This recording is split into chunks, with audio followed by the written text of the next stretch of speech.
as ambulâncias da faixa de Gaza, os hospitais da faixa de Gaza, as grávidas da faixa de Gaza.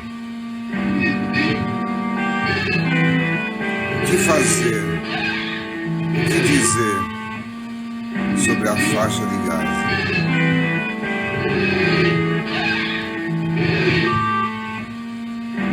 Tudo é horror,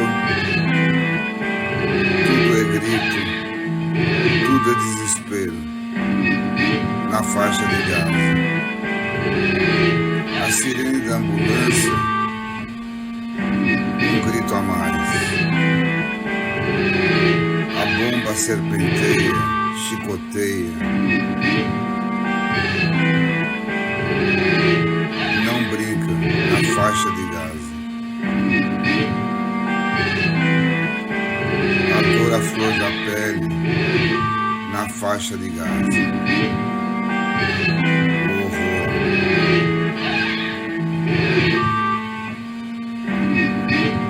O horror.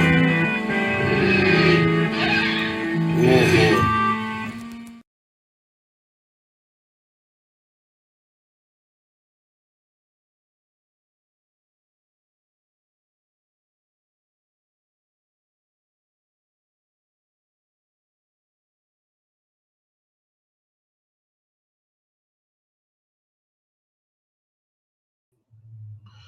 Boa noite a todos, a todas que estão aqui nos assistindo. Começamos com esse vídeo bastante impactante. É um poema do nosso querido companheiro Andrés Reyes. Ele fez o poema e a gente tentou fazer um vídeo que captasse a história da tragédia de Gaza, na verdade, a tragédia mais recente de Gaza, né? Os palestinos já vivem isso há muitos e muitos anos. O nosso programa de hoje é sobre exatamente o fato de termos os olhos para Gaza e para uma Palestina soberana. Temos convidados do mais alto nível para falar sobre o assunto. Antes da gente começar, eu vou pedir a todos, né, que estão aqui nos assistindo, por favor, se inscrevam no nosso canal, Geringonça SP, e também acompanhem nossa página no Instagram. Lá vocês também têm os cortes, divulgação e bastante coisa boa nos stories da página do Instagram do Geringonça SP. A mais recente tragédia, acredito eu, talvez a mais impactante da Palestina ocupada pelo Estado sionista de Israel, tem nos mobilizado a todos, nos sensibilizado a todos, nos impactado a todos desde outubro do ano passado. E para conversar sobre esse assunto, a gente está aqui com o presidente da Federação Árabe Palestina do Brasil, o Walid Rabah, por favor. Boa noite, Walid, tudo bem? Seja muito bem-vindo. Boa noite, Lúcio. Boa noite à equipe que ajuda a tocar o Geringonça, fazê-lo ir ao ar. E, claro, a todos e todas que estão conosco nessa noite. Muito obrigado pela oportunidade. Espero que a gente seja útil para a audiência. Com certeza. E também o nosso querido Thiago Ávila. Ele é um internacionalista, comunicador, socioambientalista, militante da causa palestina e membro do Comitê Internacional da Flotilha da Liberdade. Esses são os nossos convidados de hoje, como eu já anunciei, né? Boa noite, Lúcio. Boa noite, Walid. Boa noite, comunidade da Geringonça. Prazer estar com vocês. Prazer é todo nosso. Então vamos lá para o nosso bate-papo aqui informal. Eu vou começar pelo Thiago, porque o Thiago participa da Flotilha da Liberdade. Eu acho que muita gente não sabe o que é isso. Eu também não sabia até preparar esse programa sobre a Flotilha da Liberdade. Thiago, você podia falar para a gente um pouquinho o que é essa Flotilha da Liberdade, do qual você é participante? Obrigado, Lúcio. É muito massa a gente poder falar sobre isso, porque a verdade é que para todo o universo de pessoas que é contaminada pela imprensa sionista, imperialista, pelo sistema de ensino também orientado para manter as estruturas hegemônicas do nosso tempo, É como se tudo que passa em Gaza e tudo que passa naquela região da Palestina histórica tivesse começado em outubro do ano passado, especificamente no dia 7 de outubro.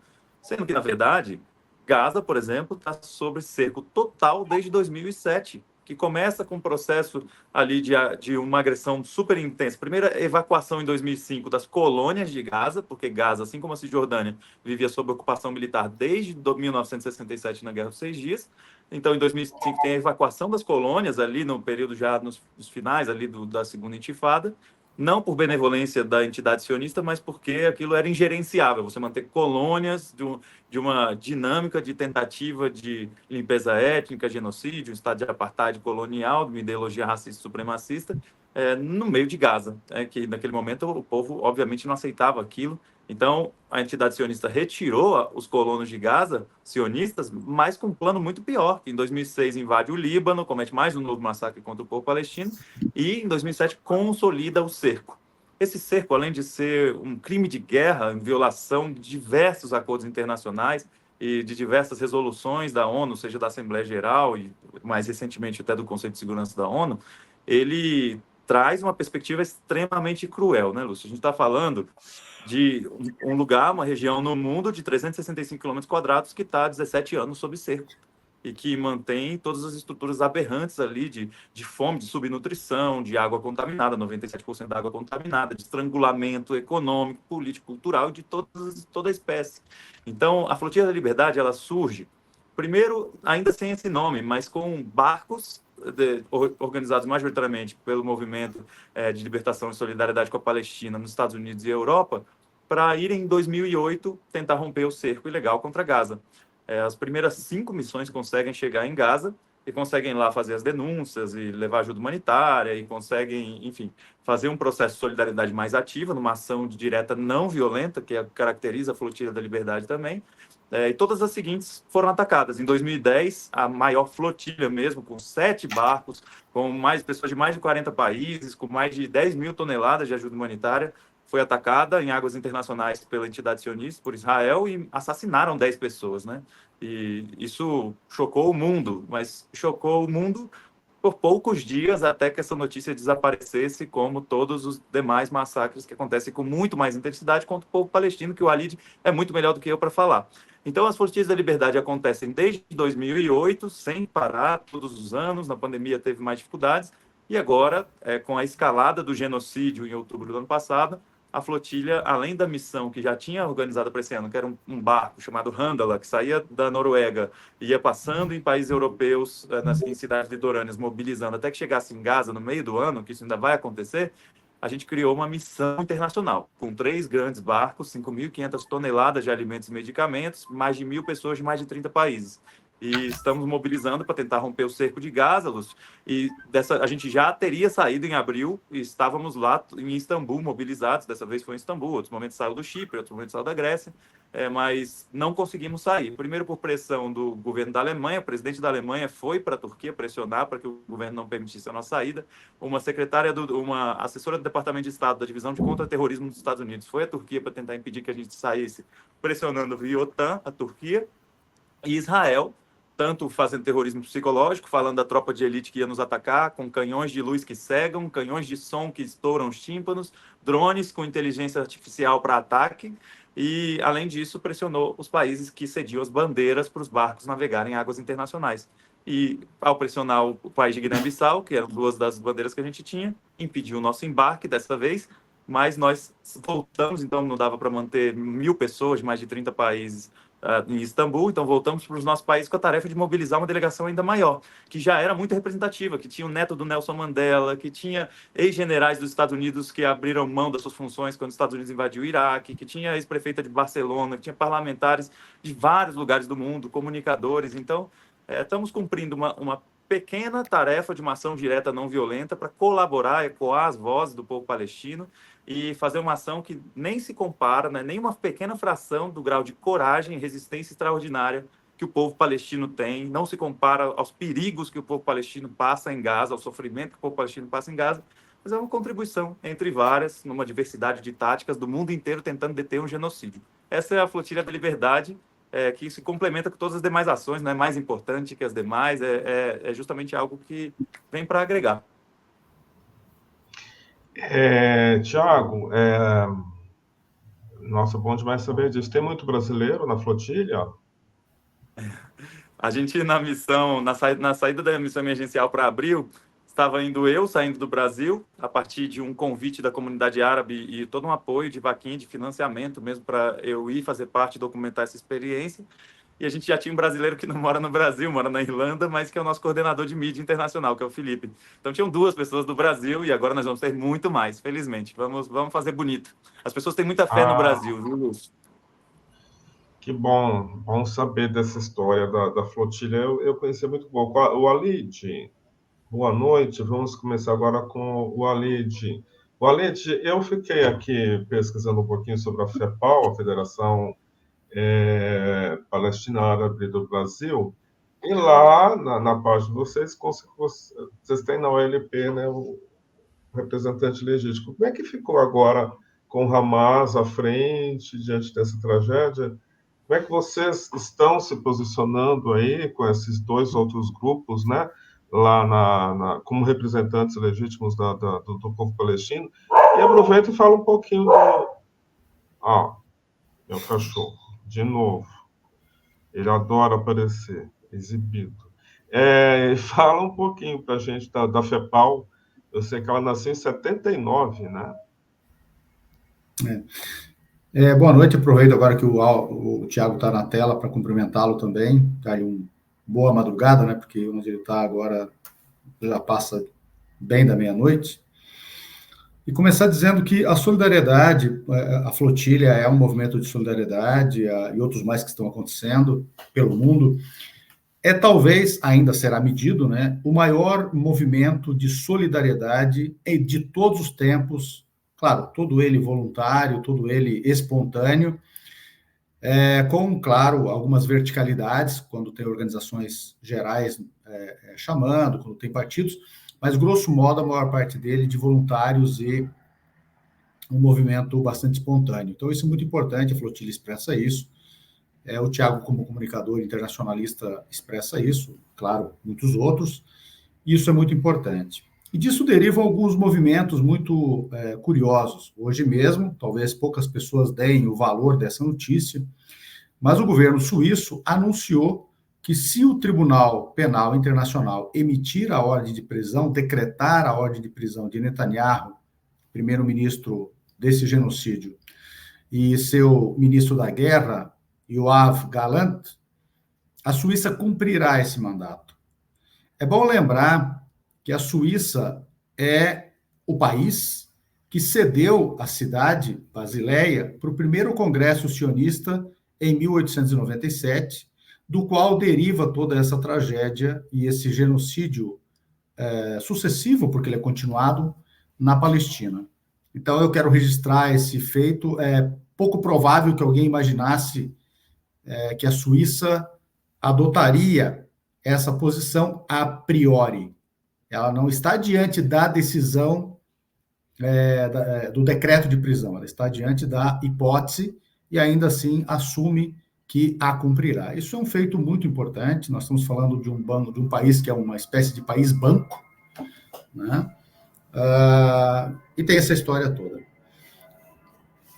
Bom, o povo palestino é multifacetado. O povo palestino nunca pensou exatamente da mesma maneira, e mesmo no seio da OLP havia uma miríade de organizações, claro, muitas organizações menores, a maior delas, o Al-Fatah, a organização fundada antes da OLP existir, em 1959, a partir do Kuwait, no Kuwait, pelo Yasser Arafat, e na sequência as demais forças, dentre elas a Frente Popular, por exemplo, que hoje é muito menor do que já foi, a Frente Democrática, que é menor ainda do que foi, e outras forças. E o Hamas está fora da OLP porque não nasce nesse momento histórico, nos anos 50 e posteriormente 64, a fundação da OLP. Que, aliás, semana passada, a sua carta completou 60 anos, e não a sua fundação, porque a sua fundação é de janeiro de 64. Nasce muito posteriormente. Nasce em 87, em 88, após o estouro da primeira intifada, que começa em dezembro de 1987, E esse nascimento do Hamas não é ruim, pelo contrário, é bom, porque a posição anterior das forças sociais, não eram políticas, vamos chamar de islamistas, não islâmicas, islamistas para distinguir o que é ser religioso muçulmano e o que é o que é o Islã político.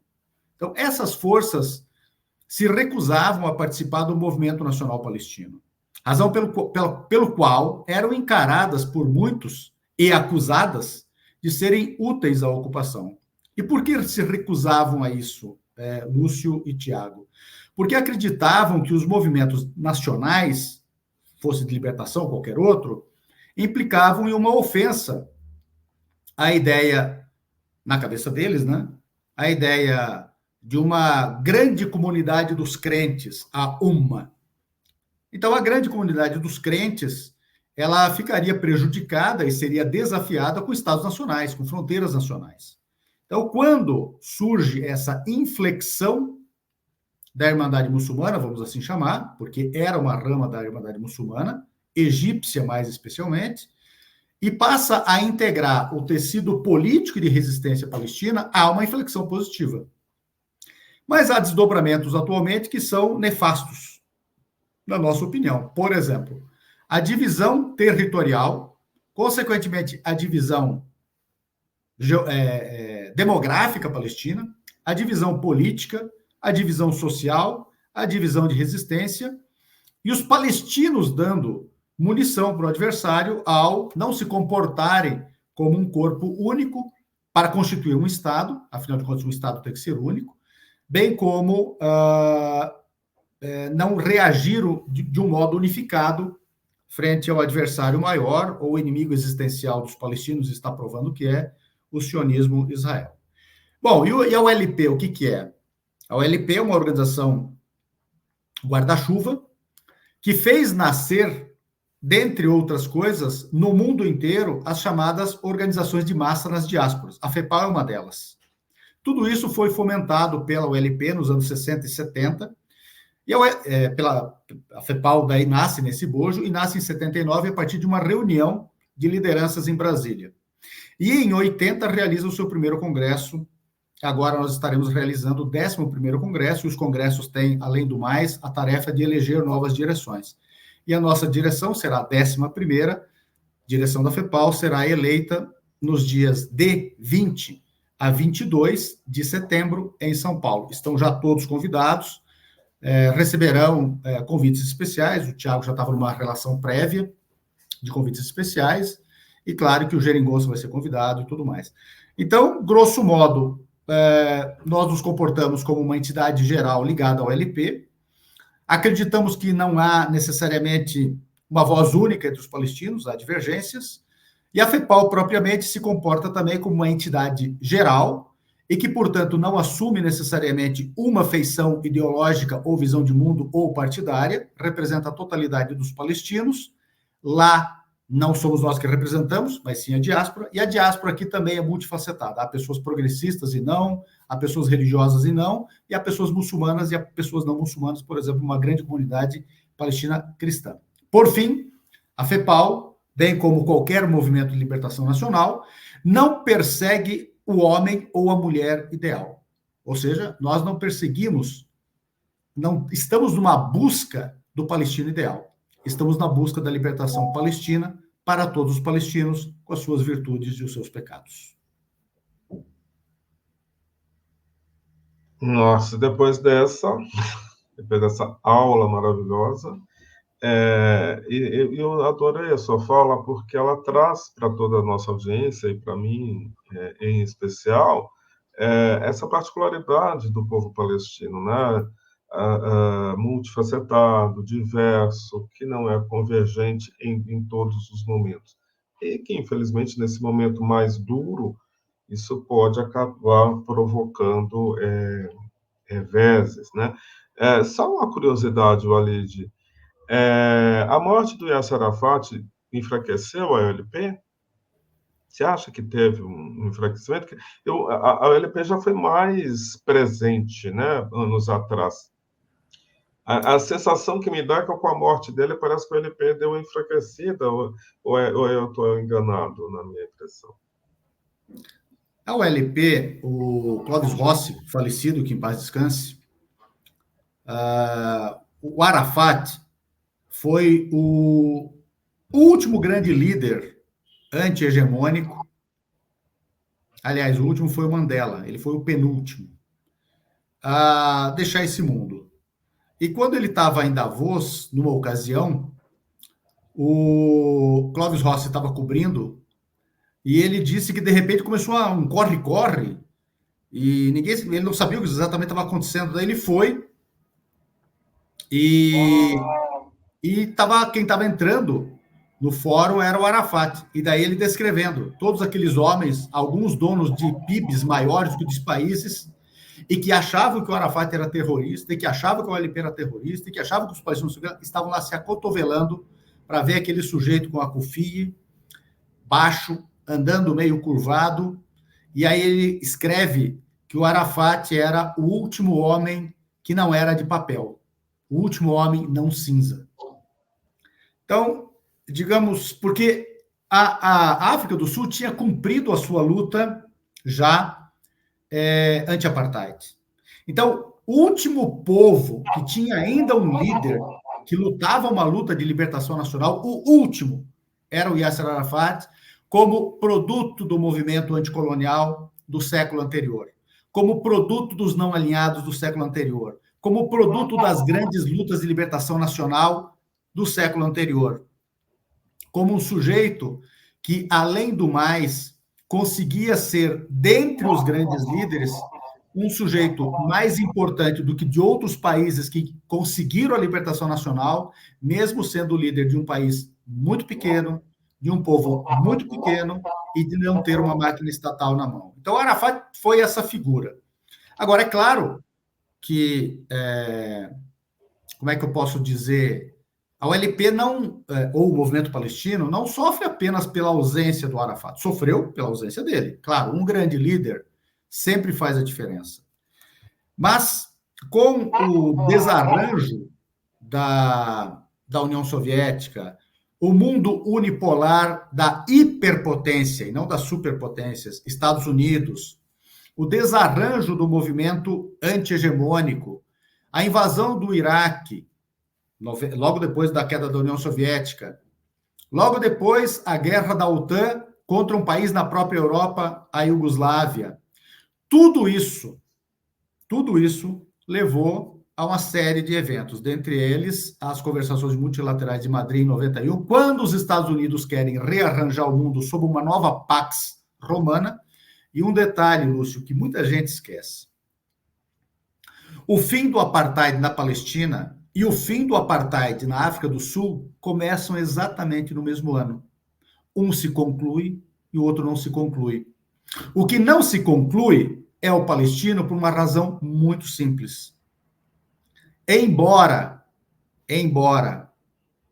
a África do Sul fosse um regime análogo, lá uma maioria negra ditou as regras e não havia um processo de extermínio em curso nascido como tal. Na Palestina, os sionistas resolveram muito antes, em 1896, antes do primeiro Congresso Sionista, que onde eles realizassem o lar nacional, no caso a Escolinha Palestina, não poderia haver palestinos. Então, a África do Sul não desaparece sem apartheid. Ou, eliminado o apartheid na África do Sul, não desaparece o Estado Nacional Sul-Africano. Com a eliminação do apartheid na Palestina, desaparecendo o sionismo, desaparece a própria possibilidade de existência daquele regime. Foi isso, na minha opinião, o que fez com que uma coisa fracassasse e outra não. E, claro, a elite estadunidense querendo continuar com o seu grande bunker bélico para dominar o Oriente Médio. Se tivesse encontrado outro para fazer isso lá, mas não encontrou ainda, provavelmente teria substituído Israel. Pronto, você já até adiantou umas questões que eu ia fazer para vocês, mas eu vou fazer porque são temas que a gente tem que repetir sempre, né? Então, o que eu queria fazer inicialmente para os dois já está ok. E aqui, eu acho que os dois podem ficar com essa. Todas as questões que eu pensei aqui vão para os dois no final das contas, tá? E aqui eu fico pensando que o Hamas é representado pela mídia hegemônica como um grupo terrorista, né? Eu vejo muito aqui no Brasil. Aí eu posso me associar à causa palestina, mas tenho que condenar o Hamas. E o exército de Israel como legítimo na autodefesa do país. Aí eu pergunto para vocês, essa dicotomia na representação que se dá entre um grupo e outro grupo, o grupo Hamas e o exército do Estado sionista de Israel, essa dicotomia atrapalha na conquista de adesões à causa palestina? Ah, e eu gostaria de lembrar que essa mídia esquece astuciosamente do conceito terrorismo de Estado, que, no meu entender, é o que rola hoje por lá. Eu não vejo aquilo como uma guerra. Mas vocês acham que essa dicotomia no tratamento das representações construídas desses dois grupos, o Hamas, o horror, né, lembra muito essa história que você contou do Yasser Arafat em Davos, esse medo, né, esse horror, e o exército de Israel é um exército, né, como no nosso imaginário, o que é um exército? O Hamas não é tido como um exército, pelo menos para nós aqui no Ocidente. Vamos começar com o senhor Tiago, para dar um descanso para o Alidi, que ele acabou de falar. Vamos sim, Lúcio. Eu adoro O que ouvir o acha Alid, viu? disso, Tiago? Tá me ouvindo? Estamos te Acredito que sim, ouvindo. né? Tá bom. Eu confesso para vocês que toda vez que eu faço live, eu tenho um encontro presencial com o Alid, eu tento falar o mais rápido possível, que eu gosto de ouvir ele. Inclusive, depois que termina as nossas ações, eu falo, gente, vamos aproveitar que o Alid ainda está aqui, vamos extrair mais Vamos conhecimento explorar dessa o pessoa tão Alidi. especial. Exatamente. Bom, toda vez, Lúcio, que a gente está falando, e desde outubro, felizmente, os ecos dessa mensagem que vem do povo palestino e que pessoas aliadas tentam fazer com que ele alcance cada vez mais gente, cada pessoa na sua forma de se comunicar, cada pessoa nas suas áreas e frente de atuação e determinado enraizamento em determinados locais e organizações e tudo mais, é para a gente, de fato, não confundir o que é um processo de uma ocupação, de um exército de ocupação, o que é o processo de, agora, 76 anos de genocídio e limpeza étnica, que se estruturou no estado de colonização e apartheid, que é gerido por uma ideologia racista e supremacista, que é o sionismo, que não é o judaísmo e que já se organizava como tal, desde o Estado Judeu de Theodor Herzl e do Congresso Sionista, que o Alid citou, de 1897. Então, toda vez que as pessoas faziam aquele pedágio depois do 7 de outubro de antes da gente começar, você condena o Hamas? Aquilo ali era uma forma de tentar ancorar sob parâmetros de que qualquer tipo de resistência palestina deveria primeiro consentir com o Estado colonial e deveria ignorar que o processo de violência que o povo palestino sofre deriva de décadas de um dos regimes mais odiosos que existem. É muito legal que vocês tenham citado, né? O Ali também falou bastante da África do Sul, que quando Nelson Mandela vai à Palestina também em retribuição e solidariedade, porque o povo palestino sempre foi muito solidário à causa da luta contra o apartheid na África do Sul. Nelson Mandela fala, e Desmond Tutu fala, e o neto de Nelson Mandela fala, e tantas outras pessoas na África do Sul dizem que o apartheid que o palestino passava e passa até hoje é pior do que o apartheid na África do Sul, sob diversos aspectos. E aí o Alid faz muito bem o cálculo da proporção de mortes, inclusive pior do que o que o mundo entende como os grandes enfrentamentos bélicos mundiais, né, no sentido do quanto é destrutivo, na proporção de mortes de crianças. São coisas, inclusive, bastante óbvias, né, quando a gente pega a quantidade de trabalhadores da ONU assassinados como nunca, quantidade de trabalhadores médicos como nunca, de jornalistas como nunca, né? Então, a gente vai vendo que é um processo que eles tentavam ancorar esse pedágio de você condena o Hamas como um processo de aquele velho processo ideológico de colocar Israel, essa entidade sionista, como uma vítima de um vizinho violento que vive a partir de uma orientação religiosa violenta e de uma origem étnica árabe violenta. Esse é o parâmetro. Eles querem começar daí o debate. E aí, quando a gente aceitava esse processo de começar por esse pedágio de você condena o Hamas, entrava numa eterna defensiva, né? E isso é um processo muito difícil. Felizmente, essa mobilização e esse levante global que aconteceu depois de outubro, em solidariedade ao povo palestino para deter o genocídio, começou a colocar, de fato, a pressão sobre os departamentos editoriais dos grandes veículos de comunicação, sobre os organismos multilaterais, a ponto que os povos não aceitam mais ser colocados sob esse parâmetro. Isso é muito importante dizer. E toda vez que, depois que a gente falava se você condena ou não Hamas, vinha a pergunta seguinte: você acredita que Israel tem o direito ou não de se defender? Sendo que, na verdade, o direito internacional estabelece de forma muito evidente que não. Exércitos coloniais de ocupação não têm direito de existir enquanto tais. Você colonizar um país é um crime, segundo o direito internacional. Você cometer punição coletiva é um crime. Você usar fome e a sede enquanto uma arma de guerra, manter um bloqueio total desde 2007, por 17 anos, é um crime contra o direito internacional. Israel, a entidade sionista, representa crimes sucessivos com o direito internacional desde antes da sua fundação, quando já não respeitava e cometia todos os massacres e limpeza étnica que levou a resolução 194 da ONU, que obrigava Israel a reconhecer o direito de retorno do povo palestino e garantir isso. E, além disso, inclusive o respeito da resolução 181, que já era um processo extremamente problemático, gerido pelo imperialismo britânico e estadunidense ali nesse processo de crescimento pós-Segunda Guerra, mas que eram pré-condições para Israel sequer fazer parte da ONU. Israel não foi aceito como membro da ONU sem qualquer condição. As condições eram essas duas: respeitar a resolução 81, que dividia de forma muito problemática aquele território, e também garantir o direito de retorno da resolução 94 de todas as 750 mil pessoas expulsas no período da Nakba, e que levaria à reconstrução de todos os mais de 503 municípios destruídos naquele período. E o Walid sempre fala desse processo da Nakba, né, que não é um ano, não é meramente algo assim.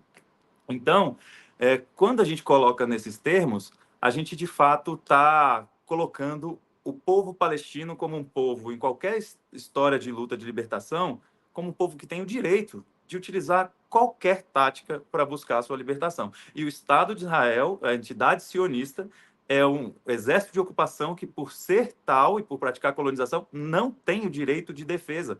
Os Estados Unidos tinha direito de defesa na sua ocupação do Iraque desde 2003, que matou mais de 1 milhão de pessoas, tinha direito de defesa no Vietnã. Os colonizadores europeus, no genocídio ao povo indígena, ou no sequestro, escravização do povo negro trazido de África, tinha direito de defesa naquelas condições? A verdade é que não. E naquela época não existiam os instrumentos jurídicos do direito internacional, os tratados que garantiam isso. Hoje existe. Hoje existem artigos que garantem aos povos o direito de defesa. Foi isso, inclusive, que o chefe de Estado chinês falou ao ser perguntado sobre Israel tem o direito ou não de se defender. Disse muito evidentemente que não, que os povos têm direito de se defender utilizando toda a sua variedade de armas. O Breno Altman, que é uma pessoa que cumpre um papel fundamental nesse processo de divulgação da causa palestina enquanto aliado e uma pessoa, um judeu, né, de origem judaica, antisionista, ele sempre fala isso: o nosso papel enquanto aliados é garantir a solidariedade irrestrita à causa palestina. Porque nós, por não ser palestino, o Walid é outra história, mas eu, por não ser, eu me coloco no lugar de alguém que quer ser solidário ao povo palestino na sua totalidade, ser útil da forma que eu puder ser e apoiar o povo palestino na sua mais diversa, na sua mais ampla diversidade de táticas. Seja em ações não violentas, por exemplo, como a Grande Marcha do Retorno, que começa em 2018, como boicotes, desinvestimentos e sanções, como todo o processo de greves de fome nas prisões e nos porões israelenses, como pessoas que vão como escudo humano para levar crianças para a escola em Hebron porque são apedrejadas por colonos no meio da cidade, como as demais formas de ação e de resistência que as organizações palestinas, na sua diversidade, em determinados tempos históricos, adotaram táticas diferentes. Não cabe a mim julgar, e sim manifestar a solidariedade restrita ao povo palestino. Me coloco nesse papel, sabe, Lúcio? Tiago, a sua fala me remonta a uma questão que eu vou fazer para vocês depois, que sempre me incomodou muito, me incomoda ainda essa situação odiosa, que quem está por detrás de tudo isso de novo, os grandes impérios. São eles que sustentam a mão assassina do Estado sionista de Israel. Não dá mais para a gente fingir que não é isso que está acontecendo ali, né? Walid, você, o que você tem a nos dizer sobre essa dicotomia? Porque o Tiago falou uma coisa muito interessante que eu não tinha pensado, né? Na medida em que você deslegitima o Hamas, você está automaticamente legitimando o outro lado, né? É isso. Waleed, é com você a palavra, meu querido. Então, pegando a mesma, pelo menos pegando o fio de meada que o Tiago apresenta para nós,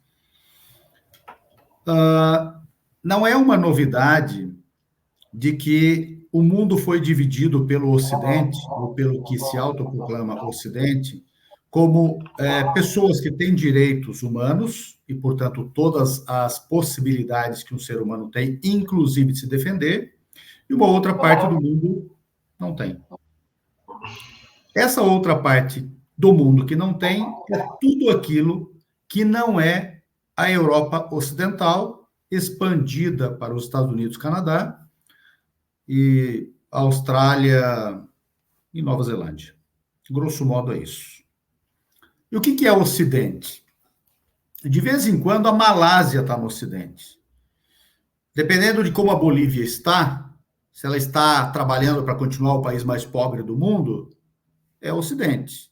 O Japão, dependendo de que lado ele está, ele é o Ocidente. Até ele sofrer as bombas atômicas, ele não era Ocidente. Depois ele vira Ocidente. Agora, o que nós precisamos compreender é, primeiro, quando o termo terrorismo é usado, é preciso ir direto ao ponto. Do que foram acusados os judeus e seus aliados do gueto de Varsóvia pela Alemanha nazista? De terroristas. A acusação foi rigorosamente essa, não foi outra.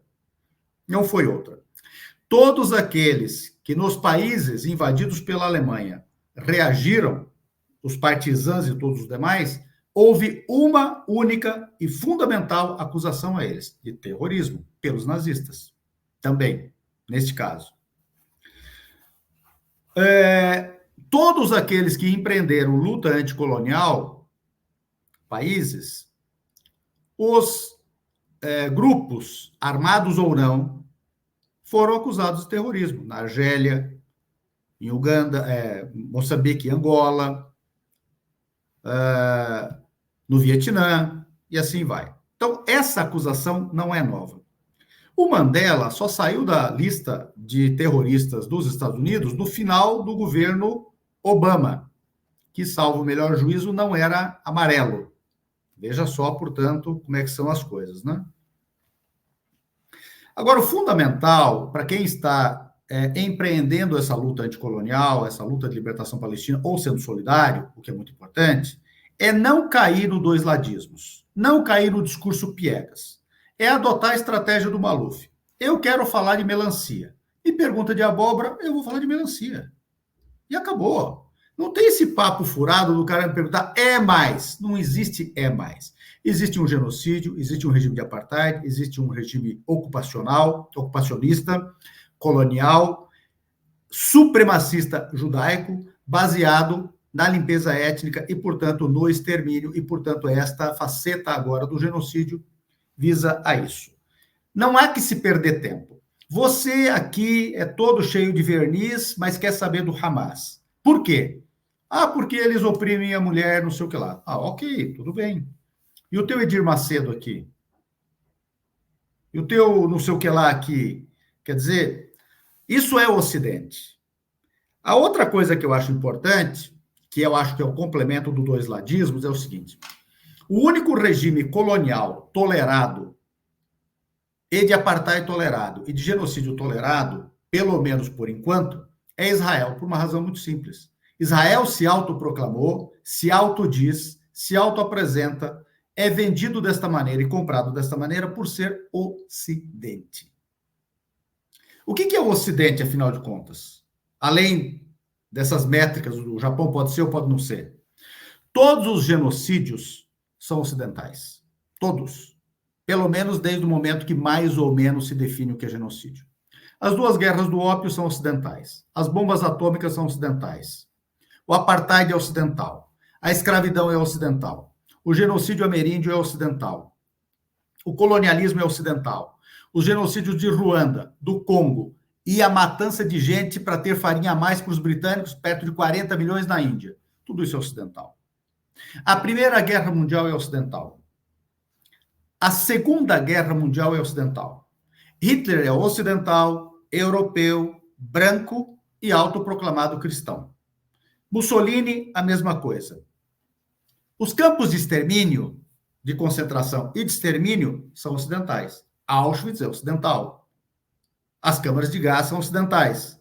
Qual desses crimes pode ser imputado, pelo menos esses que nós podemos enumerar nos últimos 500 anos, a alguma cultura, povo, país, nacionalidade que não seja ocidental e especialmente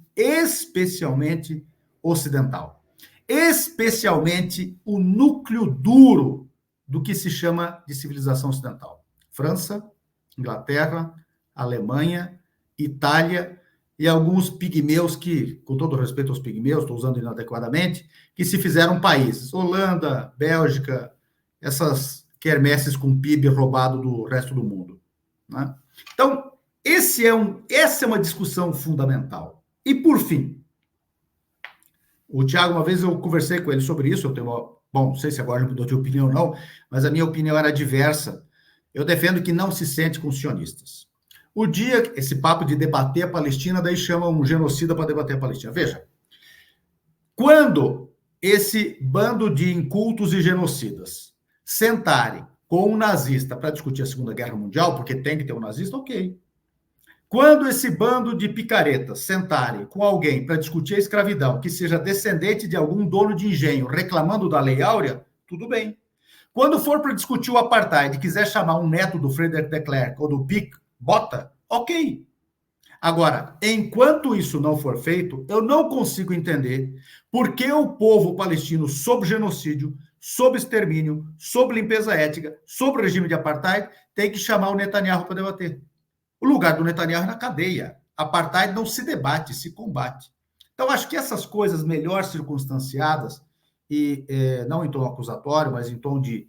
Eu acho que também o movimento palestino, e aqui eu me coloco nessa condição de autocrítica, e os solidários, e que, na verdade, patinam porque a gente patina, nós precisamos melhorar também o plano discursivo, o plano narrativo e, claro, o plano do confronto com esse bando de mentirosos. Tiago, você tem toda a razão. O Walid, adorei. Eu ouvi o que eu queria ouvir. Não tem dois-ladismo mesmo, né? É humanamente impossível haver dois-ladismo, porque uma curiosidade para os dois que foi me surgindo aqui, hoje, depois do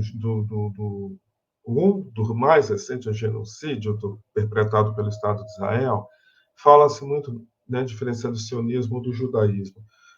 O Estado de Israel foi fundado por sionistas lá em 1948.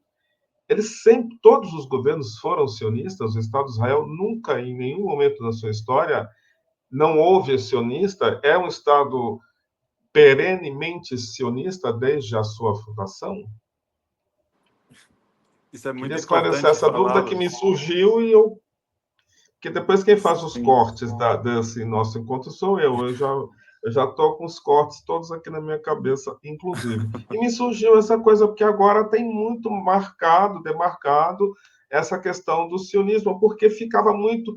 Porque o Ocidente chantageia todo mundo em função do genocídio judaico lá na Segunda Guerra Mundial, Israel um pouco que chantageia o mundo em cima disso, né? E aí o próprio Breno Altman separa, né? Sionismo uma coisa, judaísmo outra. Eles não são herdeiros daquele genocídio.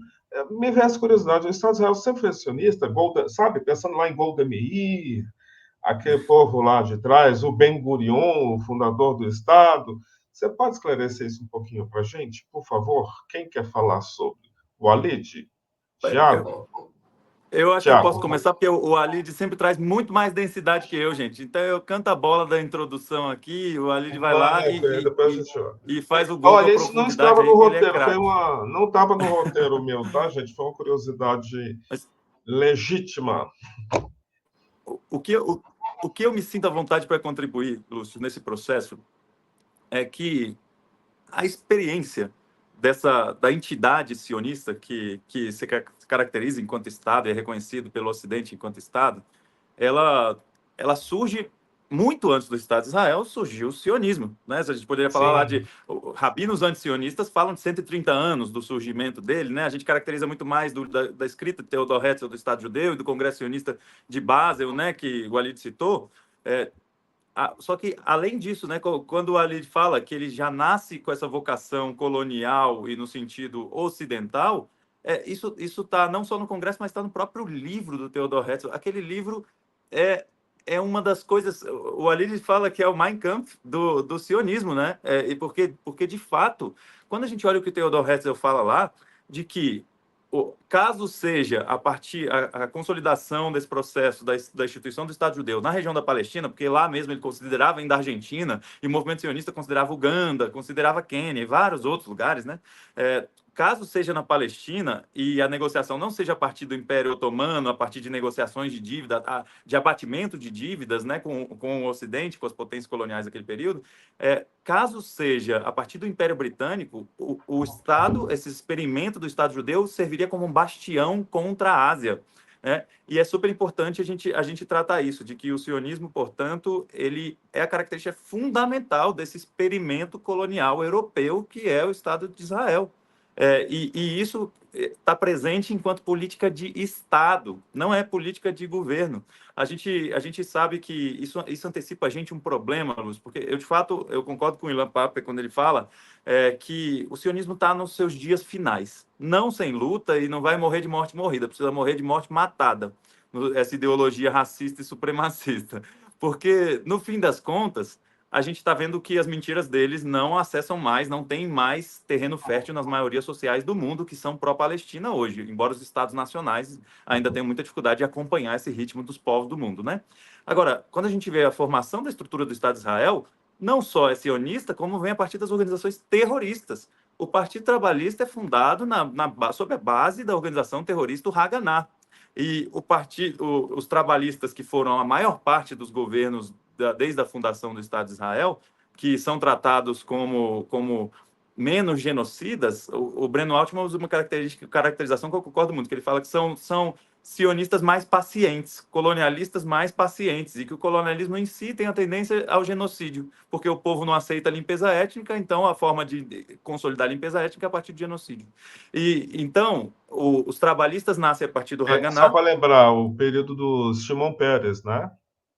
Exatamente. E além disso, assim, o Likud, as bases do Likud, que é o partido de Netanyahu, de extrema-direita, ele vem justamente de dissidências do Haganah, da organização terrorista Haganah, dos grupos paramilitares sionistas, que é o Irgun e o Lehi.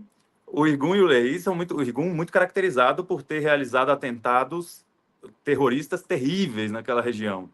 E que, de fato, os seus líderes depois foram premiados. A fundação do Irgun e do Lehi levam depois uma consolidação e uma migração, uma mescla nas forças de ocupação de Israel, né, que chamam de forças de defesa de Israel, mas também se consolida enquanto partido. O Likud, o partido de Netanyahu, e o pai de Netanyahu vem dessa relação dos sionistas revisionistas, do Jabotinsky, cujo pai de Netanyahu era assistente dele, é importante que se diga, eles são terroristas na sua essência. Então, todos eles vieram, exceto Golda Meir, todos os primeiros ministros de Israel vieram das Forças Armadas, trabalhistas na estratégia de dominação, em estratégias um pouco mais pacientes, mas também genocidas. As falas de Ben-Gurion são de um racismo também e de uma dinâmica de supremacia racial terrível, né? Desde antes, inclusive, com uma fala muito característica desde 1937, de expulsar os árabes à força, de que tem que utilizar toda a força para isso, né? Uma carta para um familiar dele. Mas, além disso, portanto, é uma política de Estado. É uma saída muito fácil para o imperialismo e para o sionismo falar que a culpa de tudo é Netanyahu. E é um desconhecimento muito grande, tanto como seria um desconhecimento grande falar que o imperialismo está restrito à extrema-direita dos Estados Unidos, ao Partido Republicano, sendo que o imperialismo é política de Estado de ambos os partidos, assim como o sionismo é política de Estado de ambas as forças sociais hegemônicas no Estado de Israel.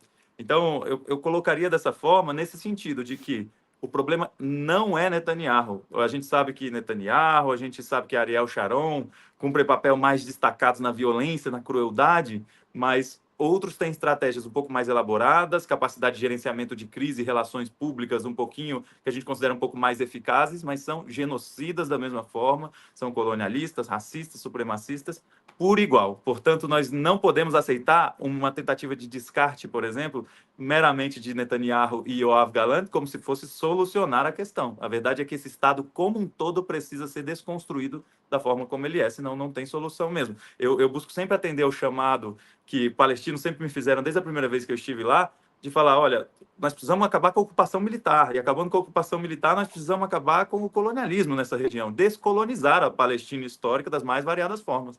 Então, eu acredito, de fato, que nós não podemos cair nessa armadilha, viu, Lúcio, de que existe um setor que é genocida, um setor que é raivoso, e o outro setor seria mais razoável. Pior ainda, que seria um setor progressista ou de esquerda. Não existe colonialismo de esquerda.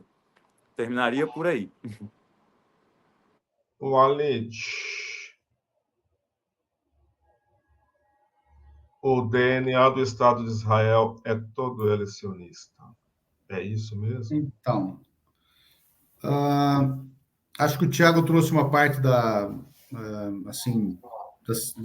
circunstância histórica, porque uma grande problemática é que Israel se autonormaliza como um Estado ocidental e cria estruturas como se fosse um Estado ocidental. Existe trabalhismo na Inglaterra, então aqui tem trabalhistas. Existe comunista não sei aonde, aqui tem comunistas. Existe Partido Liberal, sei lá do que, aqui também tem, assim vai. Mas isso tinha na África do Sul também. Os países europeus coloniais e que promoviam o genocídio, porque isso é intrínseco do colonialismo, e no caso de Israel tem mais uma condicionante, que é do apartheid. Não existe possibilidade de um regime de apartheid não degringolar para o genocídio. Não existe. Razão pela qual a Convenção do Genocídio, aprovada, o texto final aprovado exatamente no dia 11, o texto final, ele foi votado 2 dias antes. O texto final é aprovado, finalizado, no dia 11 de dezembro de 1948, em Paris. Neste mesmo dia, a ONU aprova a primeira resolução baseada, embora não diretamente, no genocídio, que é a 194, de retorno dos refugiados, porque ela reconhece que houve limpeza étnica. O que é um processo de limpeza étnica? Genocídio. Ela aprovou a resolução do retorno desses refugiados. Para você retornar refugiados, tem que reconhecer que aconteceu. E aconteceu uma limpeza étnica. E foi isso. Por que eu estou citando a resolução do genocídio? Não porque necessariamente, embora também esteja agora acontecendo um genocídio. Porque a resolução do apartheid de 73 adotou as nomenclaturas para o genocídio na Convenção do Apartheid. Foi ao contrário do tempo de vista temporal. Nasce primeiro a Convenção do Genocídio, para depois nascer do Apartheid. A própria do Apartheid, especificamente para a África do Sul, é de 62, também é posterior do genocídio. Né? Especificamente para a África do Sul. Agora, por que além do mais, né? Por que essa coisa toda esculhamba um pouco? Porque as pessoas não arriscam um senso crítico mínimo e os grandes veículos de comunicação ajudam a confundir, e o nosso livro didático ajuda a confundir, e os nossos grandes doutores ajudam a confundir. Ora, primeiro de tudo, sob o ponto de vista histórico estrito, um detalhezinho que o Tiago não citou. Todos os governos que realizaram as etapas mais cruéis da limpeza étnica na Palestina até agora, claro, agora não, foi a esquerda sionista que realizou. Todo o projeto colonial com os ingleses foi administrado com os ingleses com hegemonia trabalhista, no comando da Agência Judaica e do Fundo Nacional Judeu. E Ben-Gurion, que veio depois a ser o primeiro-ministro de Israel, se dizia socialista. A Golda Meir, que citou também o Tiago, ela foi forjada e formada na União Soviética. Diga-se de passagem, a União Soviética apoiou a partilha da Palestina e foi quem travou a rediscussão da partilha que os Estados Unidos topavam fazer, atendendo às recomendações com preocupações a respeito do que vinha acontecendo a partir de maio de 48, pelo Folke Bernadotte, sueco, um diplomata sueco enviado pela ONU para investigar o que acontecia. Ele identificou a limpeza étnica, mandou o relatório para a ONU e disso resulta a 194. A União Soviética votou até mesmo contra a resolução 194. E de 48 em diante, toda a limpeza étnica, a guerra de 48 de extermínio, começada em 47, na verdade, dezembro, a limpeza étnica, a Nakba, o regime de apartheid implantado, a guerra de 67 para uma nova limpeza étnica e a tomada de território, a guerra de 73, etc. Tudo isso é obra dos sionistas de esquerda. A direita sionista só chega efetivamente ao poder pela primeira vez em 77 com o Menachem Begin. E por fim, se cabe ser sionista de esquerda, por que não cabe ser nazista de esquerda? Porque nós estamos falando de uma ideologia colonialista, uma ideologia racista, supremacista, de apartheid e genocidária. Bom, se é possível uma ideologia dessa ter esquerda e direita, a julgar que nós estamos falando aqui de esquerda como uma generosidade, uma ideia de libertação do ser humano, eu gostaria de saber por que o nazismo, que tem as mesmas características, não pode ser de esquerda. Por que não pode ter genocídio de esquerda, apartheid de esquerda, colonialismo de esquerda, escravidão de esquerda, racismo de esquerda, bomba atômica de esquerda? Por que não? Quem sabe? Radiação de esquerda? Então, eu acho que falta nos libertarmos da anemia de perguntas simples. Ou alguma dessas questões que eu trouxe aqui precisa ter doutorado. Cá entre nós, aprender a ler e escrever já é o suficiente. E ter um pouco da velha e boa vergonha na cara e uma característica fundamental para quem quer ser honrado e lutar pelas coisas justas. Tem uma palavra que o campo democrático e popular despreza, mas eu prezo muito: decência. Tem que ter decência para discutir essas coisas. Não adianta você querer ser olímpico nos direitos humanos aqui, e quando você tem um genocídio televisionado, aliás, o primeiro da nossa história, e aí se nós tivéssemos o genocídio televisionado durante a Segunda Guerra Mundial, já pensou as câmaras de gás televisionadas? A Globo estaria aplaudindo. E todo o Ocidente estaria aplaudindo. Porque o Hitler é ocidental, as câmaras de gás são ocidentais, e o Holocausto euro-judeu é ocidental. Não tem uma mão de outra civilização neste planeta ou em Marte que não seja ocidental.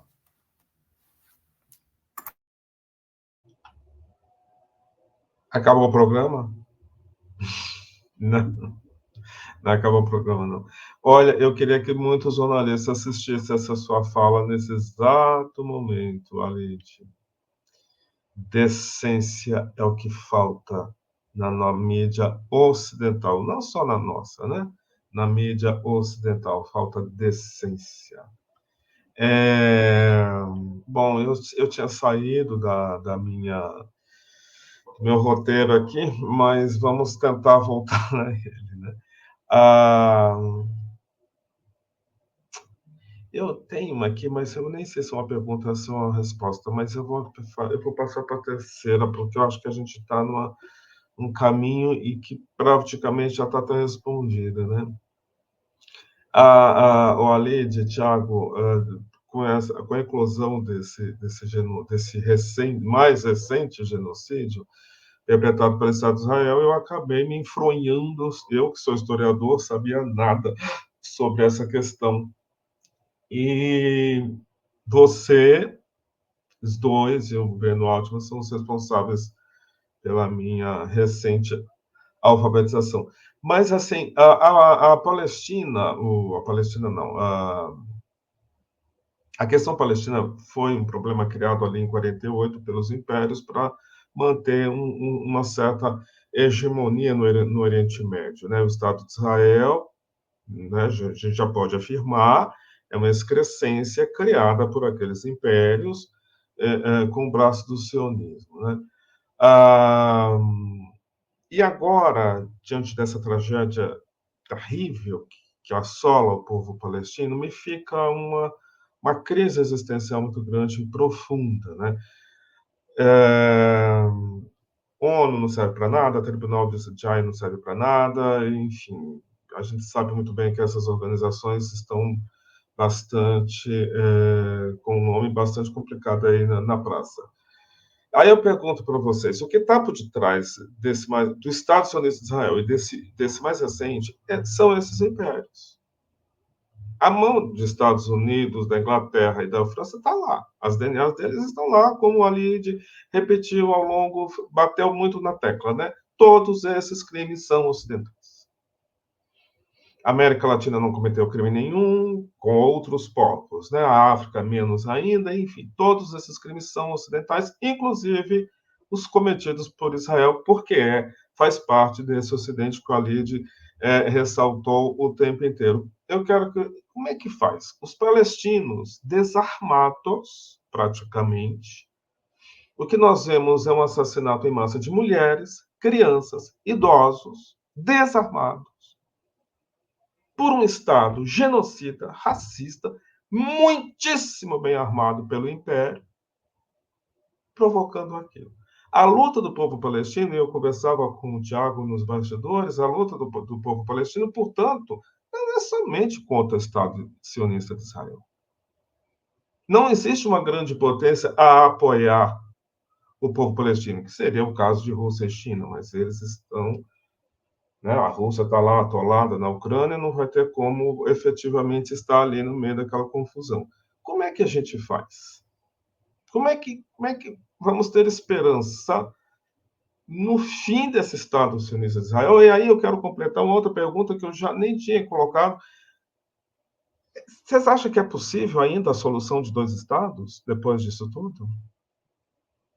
Eu conversava com o Tiago sobre um rabino ultra-ortodoxo que é contra o Estado, a existência do Estado de Israel. Eu vi a entrevista dele no programa do Breno Altman. O Tiago conheceu ele agora, nessa viagem dele ao Irã. Eu esqueci de falar para todo mundo, o Tiago está no Irã, olha que chique.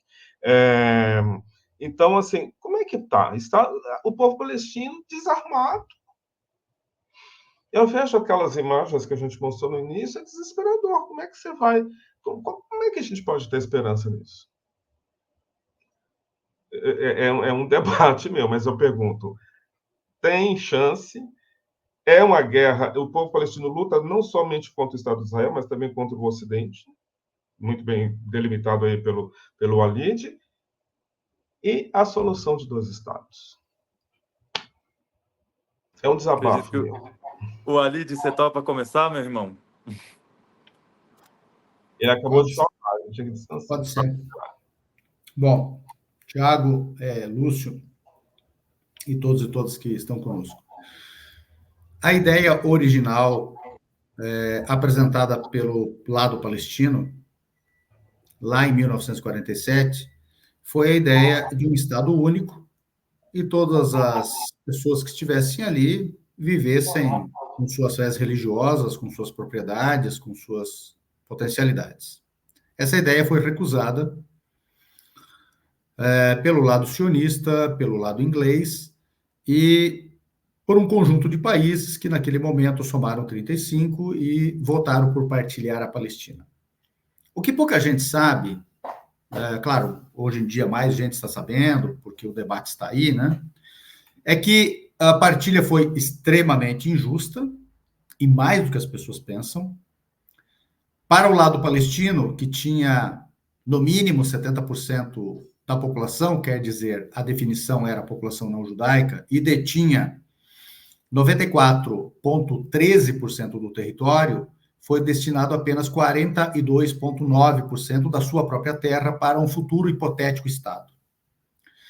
Para os colonos eurojudeus recém-chegados, que eram apenas, no máximo, 30% da população e não tinham 6% do território, 56,5%.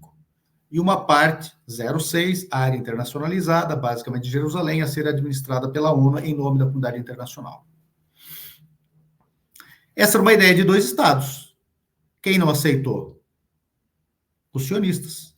Em 17 de dezembro de 1947, eles começam a limpeza étnica. E de 17 de dezembro de 47 até 14 de maio de 48, quando o sionismo se autoproclama Estado, ilegalmente, já havia 250 mil palestinos expulsos ou mortos. E de 14 de maio de 48 em diante, a limpeza étnica é levada aos 750, 800 mil palestinos expulsos, dos 78% do território tomado. Por isso que nós falamos em uma limpeza étnica de 88%, porque eu considero, nós temos que considerar matematicamente, a limpeza étnica sobre um território. Perdão, dizendo. E não sobre a totalidade da Palestina, porque a tomada de terra não foi alcançada nos outros 22%. 88%. As coisas andam e nós chegamos a Oslo, que é a cereja do bolo da discussão. A OLP, antes de chegar a Oslo, continuou propondo uma solução de um Estado, dois povos, vamos chamar assim, que é uma fórmula que foi adotada para designar. Quem não quis novamente foram os sionistas. Quem é que ocupou a Cisjordânia e Gaza e impôs um governo militar e recrudesce o regime de apartheid e de colonização por expropriação com fisco? Israel. Acontece Oslo. As conversações multilaterais de Madrid em 91 e Oslo em 93. E depois Oslo II em 96 para começar. Para começar em 96. Quem foi que assassinou, quem assinou o acordo de Oslo? Yitzhak Rabin. Quem que o assassinou? Um colono extremista judeu. E quem festeja? Netanyahu. E quem chega ao poder em 96 pela primeira vez? O Netanyahu. Quem é que destrói o acordo de Oslo com a chegada ao poder do Ariel Sharon em 2000, quando era para começar as discussões do status final? Refugiados, Jerusalém, fronteiras definitivas e algumas riquezas. Israel. Cercam Arafat na Mocata, primeiro invadem, destruíram o aeroporto de Gaza, destruíram o porto de Gaza, tudo isso é o resultado de Oslo, destruíram. E depois cercam o Arafat, e o Arafat morre envenenado. Mataram, portanto, Yitzhak Rabin, e depois mataram o Arafat. Quem fez isso? Os sionistas de Israel. Mais do que isso, os colonos, na época da assinatura do acordo em 93, eram 160, 170 mil. Hoje são 250. Quem os levou para lá? Algum marciano? Quem é que começou a construir o muro depois de Oslo? E que tomou praticamente todas as nascentes de água e confiscou mais 10% da chamada linha verde do acordo de Oslo? Israel. Por fim, este genocídio de agora, em curso em Gaza. 90% dos hospitais destruídos são pós-Oslo. Estão destruindo Oslo. 90% das universidades e escolas são pós-Oslo. Estão destruindo Oslo. O primeiro semáforo da história da Palestina foi colocado por Yasser Arafat em Gaza quando chegou lá. Estão destruindo isso. Ou seja, Israel não quer sequer Oslo. Portanto, quem não quer solução nenhuma de Estado palestino é Israel. São os sionistas. Eu pergunto às vezes a mim mesmo. Oslo é de 93. Lá se vão 31 anos. Se tivesse acontecido Oslo e tivesse sido implementado e tivesse sido resolvido todos os problemas para uma paz, pelo menos de não confronto, de não ocupação, de retirada dos colonos, os palestinos seriam hoje uma espécie de Singapura ou Hong Kong, e o sistema sionista, que está ali só para tomar riqueza, garantir a força bruta do Ocidente, teria desaparecido como necessidade. Teria desaparecido o sionismo, teria desaparecido o colonialismo, teria desaparecido tudo. Por quê? Não só porque os palestinos estariam vivendo bem, porque o israelense médio se veria livre das chantagens, das mentiras do sionismo, que tornam ele refém de uma ideia de perigo existencial inventada pelos sionistas. O perigo existencial foi Hitler, que foi aliado dos sionistas, os sionistas aliados dele, e não no Oriente Médio. No Oriente Médio nunca houve matança de judeus. Então, eu acho que nós temos que discutir mais isso não é uma discussão com uma pincelada aqui, claro, mas a pergunta é boa, eu acho que é uma pergunta essencial. Eu teria mais coisas para dizer sobre isso, mas nós não temos tempo. Eu acho que é isso que eu tenho para colocar. Muito bom, Walid.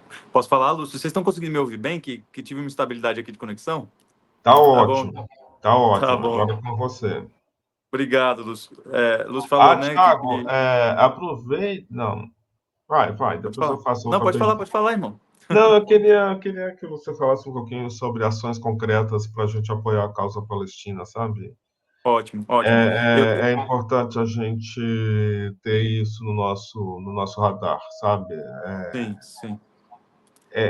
As falas dos dois, eu queria deixar isso aqui registrado, provocam em mim, a fala do Walid e a sua, provocam em mim ai, um ódio tão profundo. Vai ser difícil dormir hoje. Mas vamos lá, Tiago, é com você a palavra.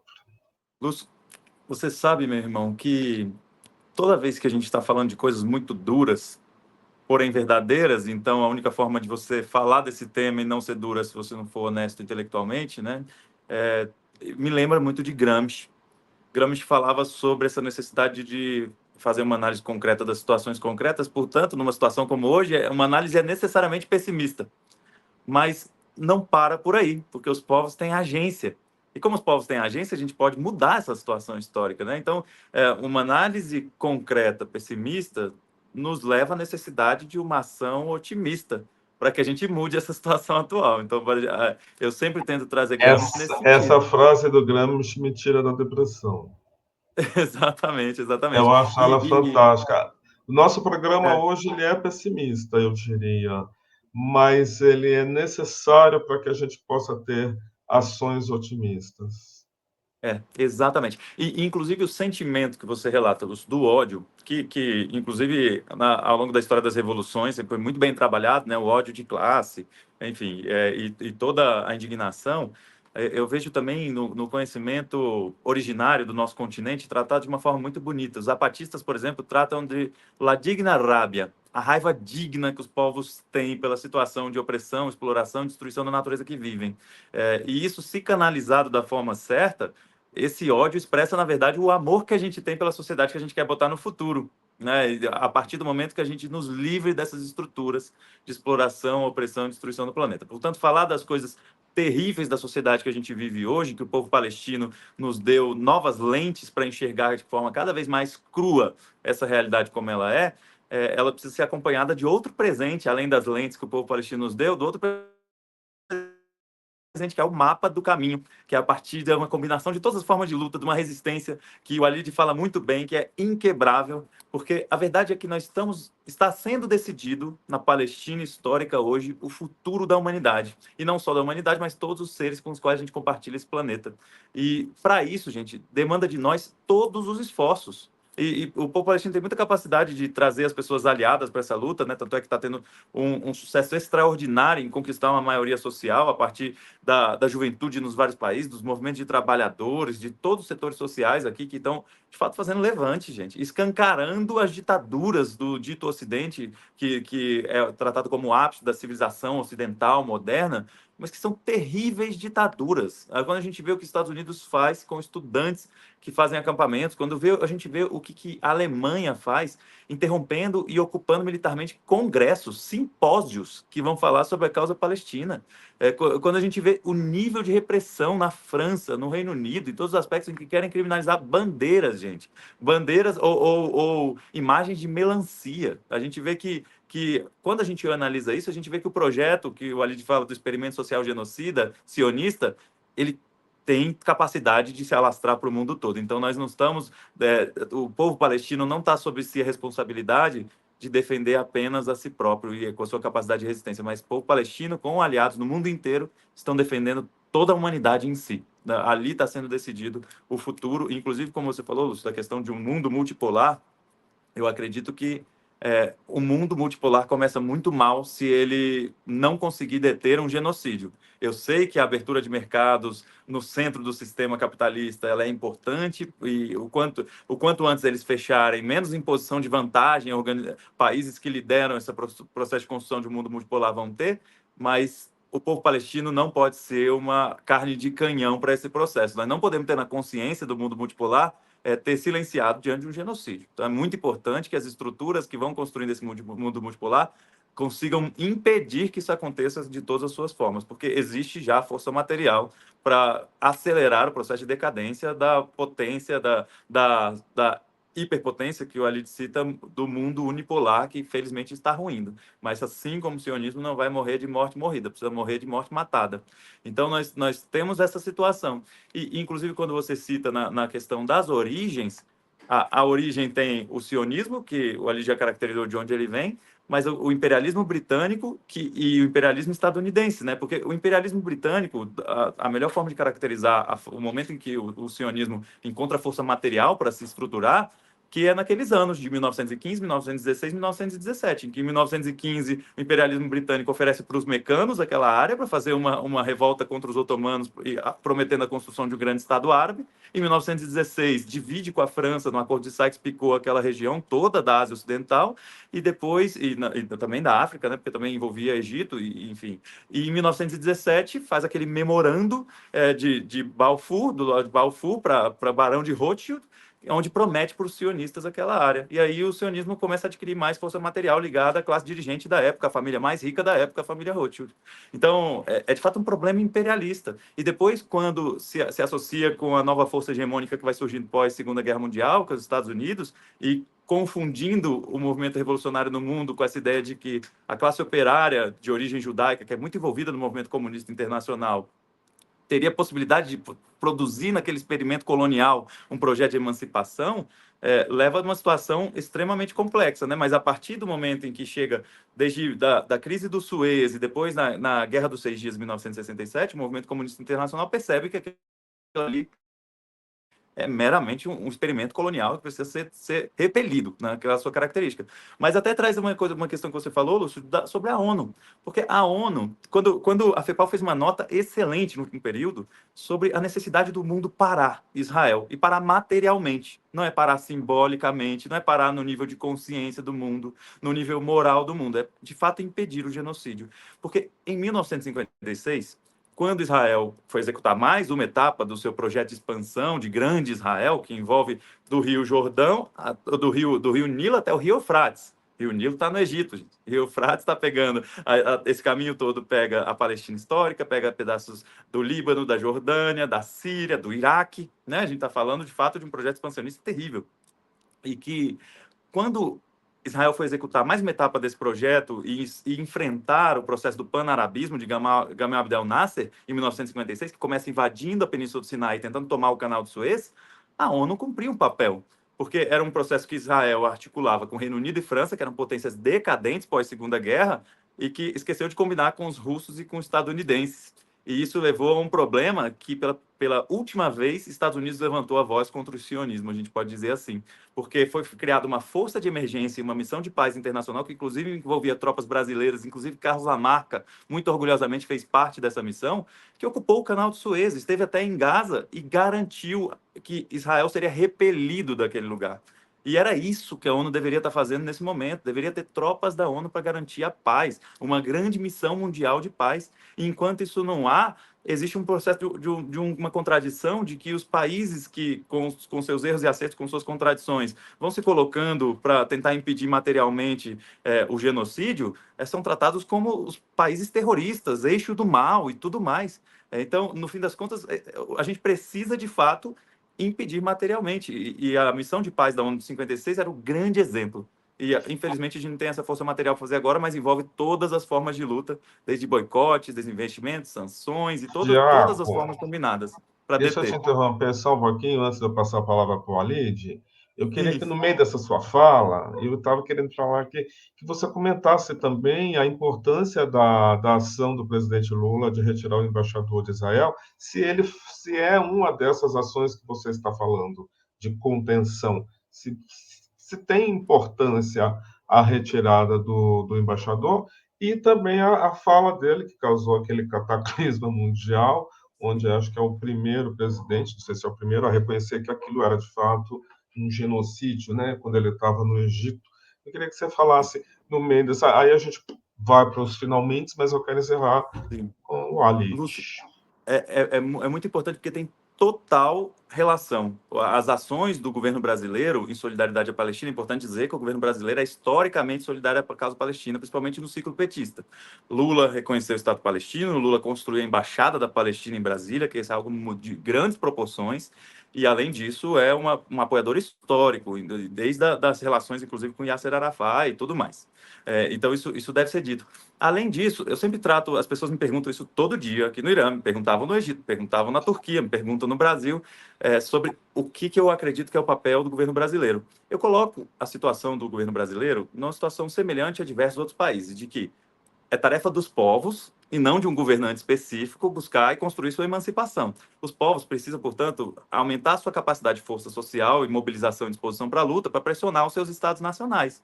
Né? Não vai substituir a vontade política e a afinidade ideológica do Lula com a libertação do povo palestino, não substitui os povos lutando e derrotando o sionismo no Brasil com força material. Mas o Lula, pela força e a proporção que ele tem, porque por ser um gigante como ele é, uma fala dele representa muito, e representou muito quando ele falou sobre o genocídio. Assim como as ações de cancelar, por exemplo, a compra dos 36 obuseiros, né, das viaturas militares da Elbit Systems, assim como a ação de manter o encarregado de negócios em Tel Aviv e não colocar Frederico Mayer sob o risco de passar uma nova humilhação, como passou na mão da entidade sionista, que fez aquilo, além do papel terrível do embaixador israelense no Brasil, que articula com a extrema-direita, que articula com Bolsonaro, ou do chanceler e ministro de Relações Exteriores de Israel, que publica charges racistas contra Lula, que faz ataques de baixíssimo nível contra o governo brasileiro, racistas, que mostram o quanto o sionismo é racista, é muito importante que isso seja condenado. Eu sempre trato como de extrema coragem, porém ainda insuficiente, porque, na essência, se é um genocídio, se é um regime de apartheid colonial, não pode haver colaboração com ele. O parâmetro é o mesmo do apartheid na África do Sul. Então, cabe a nós pressionarmos o nosso Estado Nacional também numa pressão incentivadora para que, de fato, rompa relações com o Estado de Israel, que rompa todos os contratos militares, rompa toda a cooperação acadêmica, que rompa contratos econômicos também, por exemplo, o Acordo de Livre Comércio do Mercosul com Israel. Precisa ser rompido, porque não pode haver colaboração com a entidade sionista. Então, trataria dessa forma, viu, Lúcio? De extrema importância, de extrema coragem também, não sem consequências, porém ainda insuficiente. Precisamos de mais. E é nosso papel. Nós não vamos... O presidente nenhum vai substituir os povos na sua tarefa histórica, né? Então, nesse sentido, eu fico feliz que a gente tenha uma pessoa sensível no controle do Estado brasileiro, na gestão do Estado brasileiro, que, de fato, acredita na libertação do povo palestino. E os povos que têm que providenciar força material para isso. Então, nesse sentido, coloco como nós temos a tarefa, como o povo colombiano tem, de ir para a luta, gente, de mobilizar, de reverter a desmobilização que a gente vive no Brasil. Dia 4 de novembro foi a maior marcha em solidariedade à causa palestina da história do Brasil, em São Paulo. Só que ainda é pouco comparado com o que a gente viu no centro do sistema. Temos que fazer mais, nós temos que intensificar os nossos esforços, das mais variadas formas. Né? Então, apoiem todas as campanhas de boicote, desinvestimento e sanções, pressionem o governo brasileiro, mas principalmente lutem contra a extrema-direita, essa sim sionista, essa sim inimiga de classe, né? E, além disso, atendam e manifestem solidariedade irrestrita à causa palestina. Esse é o papel fundamental do chamado para ação. E o chamado para ação que a FEPAL faz, de que o mundo detenha Israel, inclusive pelas armas, é um chamado à promoção da paz verdadeira. Quando eu falo de paz, as pessoas estranham muito, né? Porque, inclusive, te perguntasse para muitos sionistas, aquela região vivia em paz até 7 de outubro, sendo que, na verdade, era a paz dos cemitérios, né? Quando a gente fala da paz verdadeira, é uma paz sem colonização, sem genocídio, sem apartheid, sem a estrutura de um Estado racista e supremacista, né? A paz verdadeira é promovida parando materialmente Israel nesse momento, né? Era exatamente isso. Eu acho que a supressão das compras foi resultado de uma pressão, né? Dessas compras que o governo contou, eu acho que já foi resultado, havia uma pressão no sentido dele não realizar essas compras, né? Eu adoraria que ele tivesse feito como fez o Petro lá na Colômbia, já rompesse de vez, né? Mas a gente sabe que o poder tem outras camadas que a gente aqui não conhece exatamente. O Alid, e aí agora a gente já vai para os nossos finalmente, esse programa maravilhoso. Eu vou aproveitar esse momento que a nossa audiência está bombando aqui, 82 pessoas nos assistindo neste exato momento, olha que lindo. Eu gostaria de pedir a todos que façam aquilo que a gente sempre pede, se inscrevam em nosso canal, a gente precisa disso. Faltam só 10 pessoas para a gente atingir 1.000. Olha, nós não somos Felipe Neto, não temos 40 milhões de seguidores, mas se a gente conseguir 1.000 inscritos no nosso canal no YouTube e também na nossa página do Instagram. Então, por favor, é só um cliquezinho assim, inscrição. Inscreva-se no nosso canal Geringonça CP. Apareceu várias pessoas aqui que diziam que não conheciam o nosso canal, e eu digo para todas elas, estamos aqui toda segunda-feira, às 8 da noite, sempre com temas relevantes para a promoção da igualdade, de uma sociedade melhor e, sobretudo, de um Brasil mais justo, mais humano, mais igualitário, porque a gente não pode deixar de lembrar, Tiago, que internamente nós temos algumas Gazas, né, que a gente também tem que enfrentar essa mortandade da juventude negra na periferia, a nossa violência policial é uma coisa insuportável, né? Então, a gente tem umas lutas internas que a gente não supera, né? Que é fruto do colonialismo, que é fruto da escravidão, que é fruto do Ocidente, que é herança do Ocidente. É o Ocidente presente em nós, né? Toda vez que morre uma criança preta numa comunidade qualquer do Brasil, é a presença do Ocidente que o Walid fez a melhor descrição. É a herança do colonialismo, é a herança europeia, é a nossa mais brutal herança europeia. É a escravidão, é o racismo e é uma violência de classe e raça que beiram insuportável, né, no Brasil. Walid, por favor, meu querido, é com você. Eu nem sei mais o que eu perguntei, você lembra? Eu fiquei tão aqui assim, eu estou tão impactado com esse programa que eu nem sei mais o que eu perguntei. Qualquer coisa tá, minha lição de casa está aqui bonitinha. É sobre essa aparente, eu não gosto dessa palavra, assim, o povo palestino luta sozinho não, mas não é só contra Israel, né? É contra todo esse Ocidente. É o Ocidente definindo a sua existência, porque ele está em decadência naquela luta. Eu conversava antes com o Tiago, ali está sendo decidido o futuro da humanidade, né? Porque esse Ocidente que você descreveu tão bem na sua fala está moribundo. E a gente sabe muito bem que quando esse povo está para morrer, eles não morrem muito tranquilamente, né? Eles são perigosos, muito perigosos. O Pepe Escobar sempre fala muito disso. Eles são muito perigosos. E me dá essa sensação meio desesperadora na luta palestina. Você. Tem uma coisa muito importante, que é o quanto tempo existe a Palestina com essa mesma demografia, esse mesmo DNA, essa mesma... A história da Palestina tem aproximadamente 11 mil anos, assim, não é uma história de um Estado-nação, evidentemente, porque o Estado-nação é muito recente. Mas a construção da sedentarização, com a primeira cidade, pelo menos considerada a cidade mais antiga do mundo, que é Jericó, com quase 11 mil anos, ela é construída pelos cananeus e os palestinos seguem sendo 90% mais ou menos do seu DNA, os cananeus antigos. Isso quer dizer que, malgrado todos os impérios que passaram, foram 57 ocupações, essa é de número 57, lá estão os palestinos, seu DNA, e todos se foram, e não vai ser diferente agora. Agora, qualificando isso materialmente na história mais recente. Os palestinos, quando acontece a Nakba, quando acontece a autoinvenção de Israel, eles eram apenas 1.400.000 habitantes, camponeses desarmados, em um lugar pobre do mundo, ou empobrecido do mundo, sob ocupação colonial, contra o qual todos os vencedores da Segunda Guerra Mundial se levantam para apoiar um projeto colonial ou sionista. Algum outro povo na história humana estaria hoje com pessoas neste programa debatendo? Os palestinos conseguiram um feito heróico, talvez jamais realizado. E aqui não há uma Olimpíada de que povo realizou mais, não é isso. Mas os palestinos conseguiram, dessa circunstância que eu acabei de descrever, colocando a sua agenda diariamente em todos os televisores do mundo.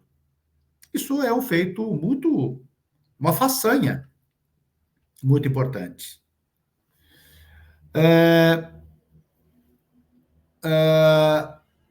Os sionistas acreditaram que seria um passeio. Os ingleses acreditaram que seria um passeio. Os estadunidenses acreditaram que seria um passeio. Todos acreditaram que seria um passeio. ou, a partir de um dado momento, começaram a vender que seria um passeio. Porque você nunca vai tirar para besta os ingleses. Os ingleses, quando sugerem a partilha, já em 36, eles já têm uma ideia de que o processo de colonização, o projeto sionista tinha fracassado. Mas aconteceu o que aconteceu, nós temos que lidar com algumas realidades. Vamos pegar os Estados Unidos. Além da juventude estudantil estar acampada nas universidades, essa não é uma juventude qualquer. Ela está nas mais importantes universidades estadunidenses, aquelas que formam a elite estadunidense. Então, a futura elite estadunidense é que está se rebelando e dizendo não ao sionismo, não a Israel e não ao genocídio. As pesquisas que nós acompanhamos nos informaram que era de 12% a opinião pública favorável nos Estados Unidos, à Palestina, e de lá para cá, passados 11 anos, estamos em 27%. E somos maioria na juventude já. Isso é uma mudança extraordinária. Isso não é pouca coisa. Na opinião pública brasileira, citou um pouquinho o Tiago, as informações que nós temos é que a ampla maioria do povo brasileiro se opõe a este genocídio. Nunca antes você teve denúncia pública dos lobbies sionistas como tem hoje, inclusive nos Estados Unidos. A CONIB, a Confederação da Inquisição no Brasil, presidida por uma criatura que quer fazer lobotomia cerebral nos brasileiros, que se diz médico e se diz oftalmologista, o presidente dessa organização, e a única coisa que ele faz como oftalmologista é cegar as pessoas, arrancar os olhos das pessoas para que elas não enxerguem. Essas pessoas faziam lobby, negociatas do Estado brasileiro, incólumes. Hoje eles estão a descoberto. Quem imaginou isso?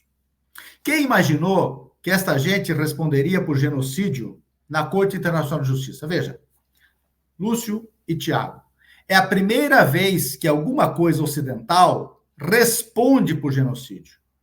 É a primeira vez que alguma coisa ocidental corre o risco de ter decretado a prisão pelo Tribunal Penal Internacional, que foi feito para perseguir africanos e outros terceiro-mundistas, ex-colonizados, e que depois encontraram um espaço para pedir a prisão do Putin, claro, um hiato. Mas foi feito para isso, e essa gente está no banco dos réus. Daqui a pouco nós vamos dizer mais coisas. Nós vamos dizer que Oswaldo Aranha nunca apoiou a divisão e a partilha da Palestina, que ele era contra. Só que a historiografia brasileira e os anêmicos que se dizem fazendo doutorado nesse país ficam escrevendo sobre a papagaiada sionista. Tem que escrever a história como pensava Oswaldo Aranha. Agora nós estamos falando de rompimento com Israel. Era possível falar de rompimento com Israel antes? Não. Portanto, não era possível dizer o que nós temos dito. Por exemplo, nos últimos 3 anos, Israel deu para o Brasil 1 bilhão 450 milhões de dólares de déficit. Quer dizer, se o Brasil romper com Israel, vai se livrar de um déficit. Quer dizer que o Brasil só se relaciona com um país que dá superávit? Não. Mas, coincidência ou não, Israel é genocida e nós não devemos estar com eles por isso. Portanto, moralmente, politicamente, eticamente, não devemos estar com eles por causa dos direitos humanos, Convenção do Genocídio, do Apartheid, do colonialismo. Nós estamos vetados por isso, porque nós ratificamos essas convenções e elas estão na legislação brasileira por decretos. O artigo 4º da Constituição brasileira também nos veda, são 10 princípios, e todos eles são ofendidos na relação com Israel. E, comercialmente, nós não temos nada que ganhar com Israel. Eu vou dar um dado aqui, que eu tenho ele atualizado, deixa eu resgatar ele aqui. Nós tivemos com o Irã, só para nós termos uma ideia, de um Estado que é demonizado pelos nossos como é que eu vou dizer? Jornalistas indecentes. Mais ou menos isso. Nós tivemos, nestes mesmos 3 anos, um superávit com o Irã de 8 bilhões de dólares. E o demônio é o Irã. Estou citando o Irã porque o Tiago está lá para dar uma homenageada no Tiago. E o Tiago transmitir isso para eles. Quer dizer, o que o Brasil precisa? O Brasil precisa se relacionar com todo o mundo árabe, que pode triplicar o atual superávit, que é na casa dos... o comércio bilateral, dizendo, na casa dos 25, com superávit para o Brasil de uns 15 bilhões. Isso pode crescer 3 vezes. O Oriente Médio, só o árabe, tem 420 a 430 milhões de habitantes, em mais ou menos 15 milhões de quilômetros quadrados de área, território contíguo. A maior conectividade marítima e terrestre da história, e ainda é, e as maiores reservas energéticas. Países que querem se relacionar com o Brasil e consumir, que sempre vão garantir superávit para o Brasil. Pegamos agora e colocamos o Irã e a Turquia junto, que são o Oriente Médio. Aí nós saltamos para mais ou menos 18 milhões de quilômetros quadrados de área contígua e para mais ou menos 600, 630, 640 milhões de habitantes. Petróleo, gás, energia, necessidade de comercializar com o Brasil. Esse povo todo quer se relacionar com o Brasil. E o Brasil precisa se relacionar com eles. Quem que impede um relacionamento mais profundo? Israel e os Estados Unidos.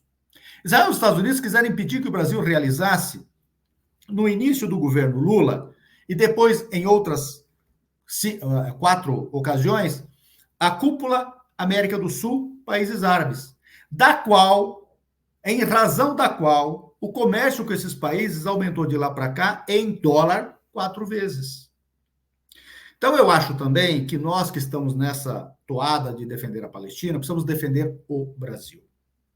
O Brasil é uma potência energética, econômica, é uma potência fronteiriça, é uma potência hídrica, hidráulica, florestal, genética, de proteínas animais, de alimentos para o mundo de todos os tipos, uma potência bélica, por que ter vergonha de dizer isso?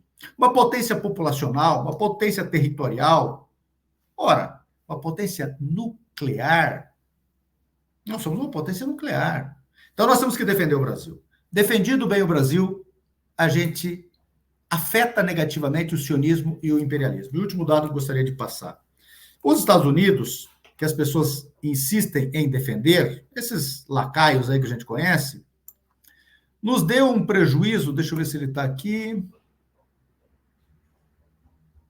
Eu estou sem o prejuízo dos Estados Unidos aqui. Mas foi, neste mesmo período, um déficit na casa dos 20 bilhões de dólares. Então, veja uma loucura. E aí, tem gente que quer atacar a China, que nos dá um superávit neste mesmo período de aproximadamente 105, 110 bilhões de dólares, para um país que nos dá este déficit, que são os Estados Unidos e Israel. Alguma coisa está errada nessa conta. E não está errada a planilha de Excel. Está errada essa gente vulgar, essa gente cafona, essa gente inculta e essa gente genocida. Está errado os CNPJs de Cristo e está errada a Globo. Nós não estamos errados e a planilha de Excel também não.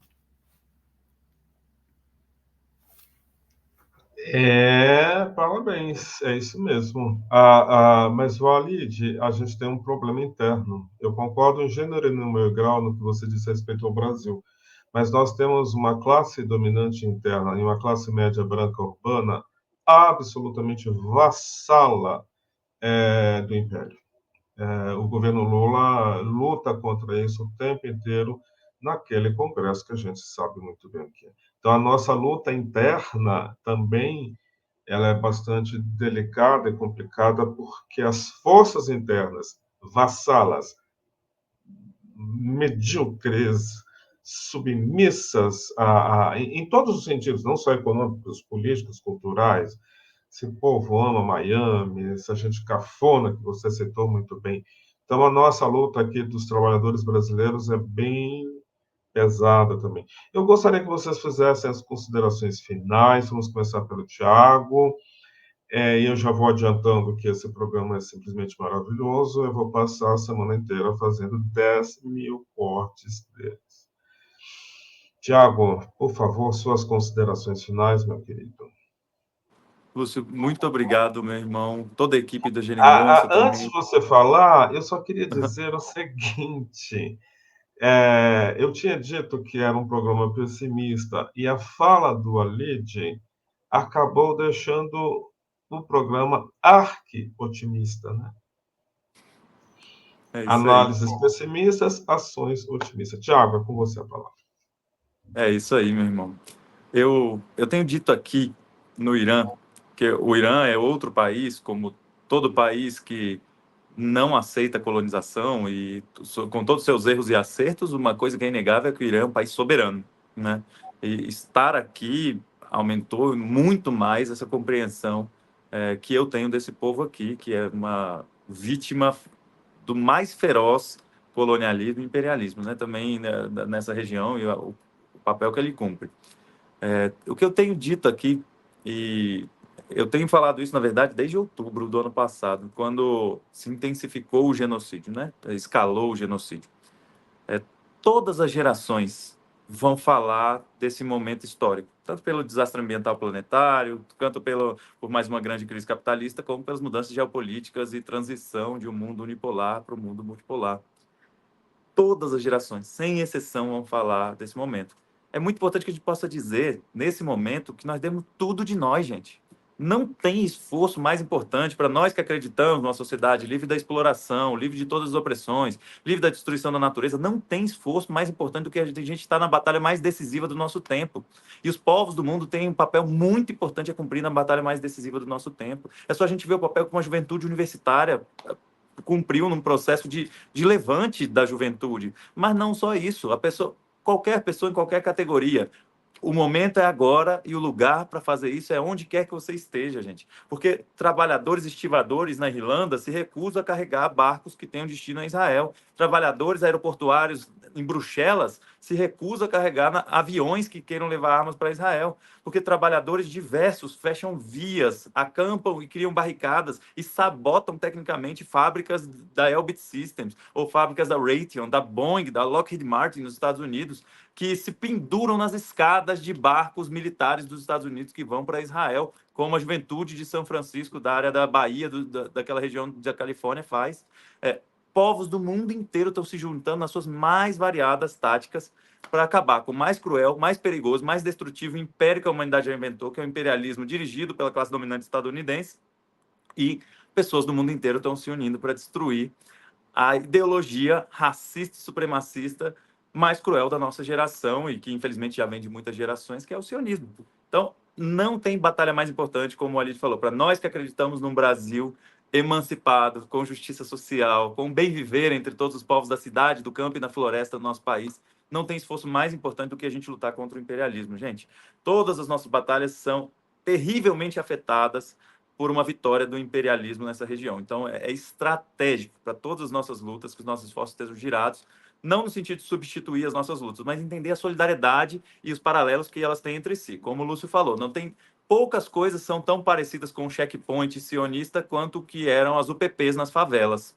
Poucos processos parecem, por exemplo, com o processo de atuação das forças de ocupação de Israel em várias áreas da Cisjordânia, como o que foi o processo da missão humanitária no Haiti. Então, nós precisamos desconstruir essas estruturas de dominação.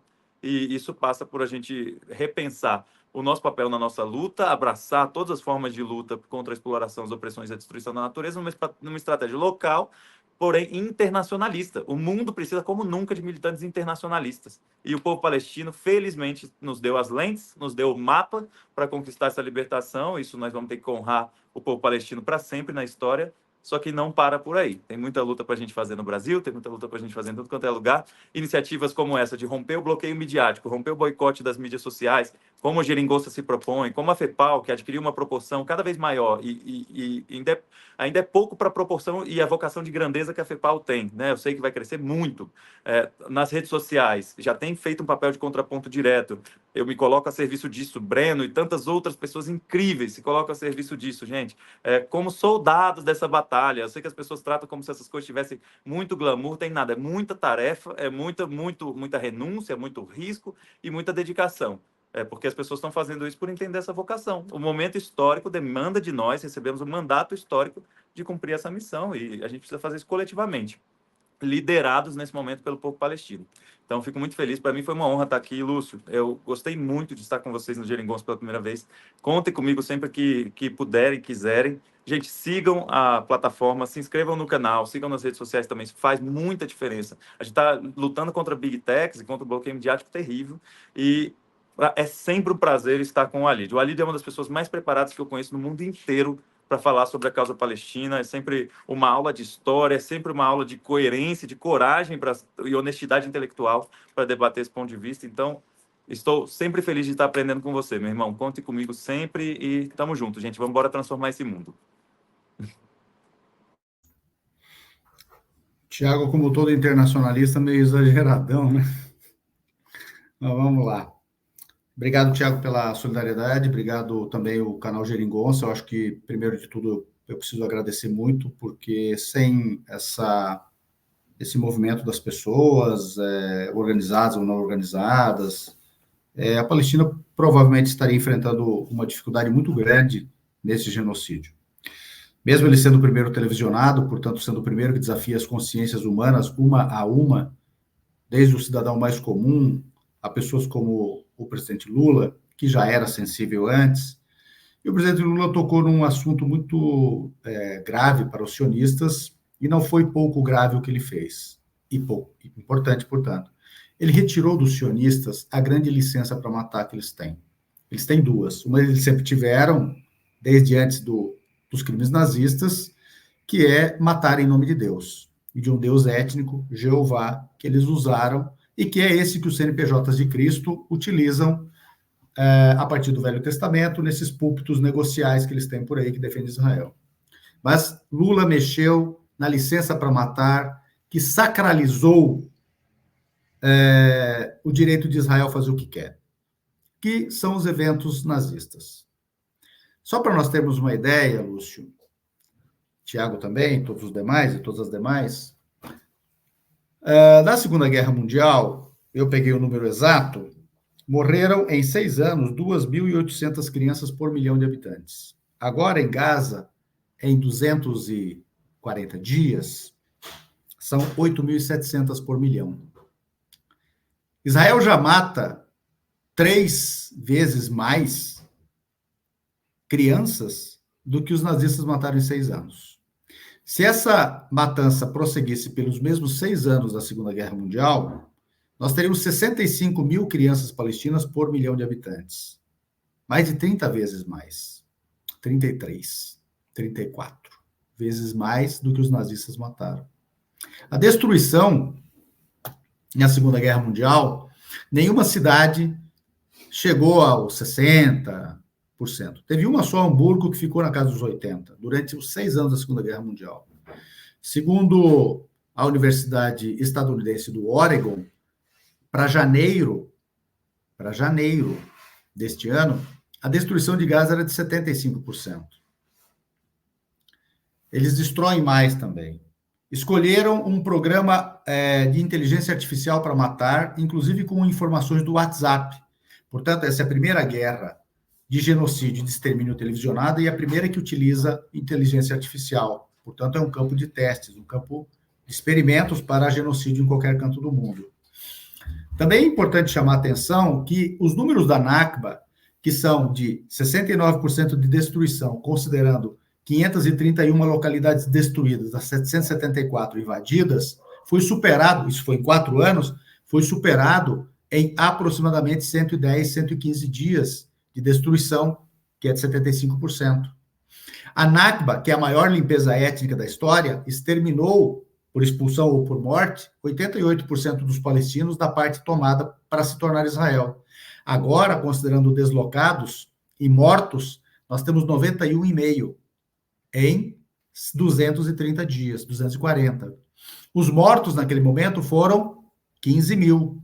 Agora, considerando desaparecidos, estamos na casa dos 46 mil, 2,1% da demografia de Gaza para o dia 7 de outubro do ano passado, que era de 2.223.000, segundo dados oficiais do Escritório Central de Estatísticas da Palestina. Isso equivale, dizendo, a 4 milhões de brasileiros, a 7 milhões de estadunidenses e a 15 milhões de europeus. Esse é o tamanho deste genocídio. Esse é o tamanho da autoridade moral, intelectual, ética e política de gente como o Tarcísio e o Caiado, que foram beijar na boca um genocida, o Netanyahu, o Hitler desses nossos momentos, desses nossos dias, em pleno genocídio, em seu curso. É como se, Lúcio e Tiago, alguém de nós, governador à época do Getúlio Vargas, por não gostar dele, tivesse ido tirar foto com o Hitler numa câmara de gás. É diante disso que nós estamos. Esse é o nosso desafio, temos muito a fazer, mas tenho certeza de uma coisa. Vocês, eu, qualquer um de nós, tem certeza que estamos melhor do que estávamos. Estamos sob genocídio? Sim. Derrotou-se a Alemanha nazista sob genocídio? Derrotou-se. Vai se derrotar agora de novo.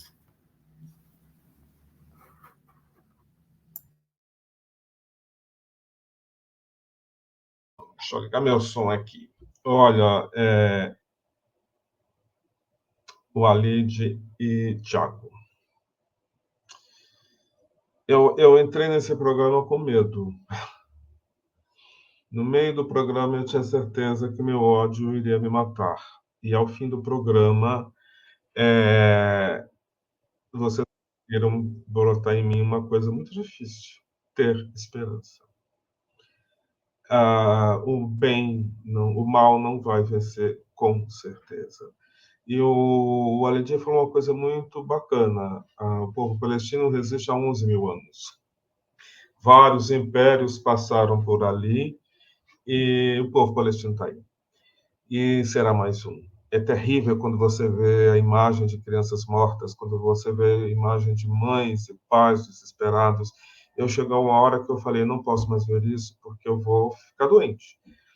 Eu admiro demais o seu trabalho, Tiago, porque é um trabalho que requer um desprendimento absurdo.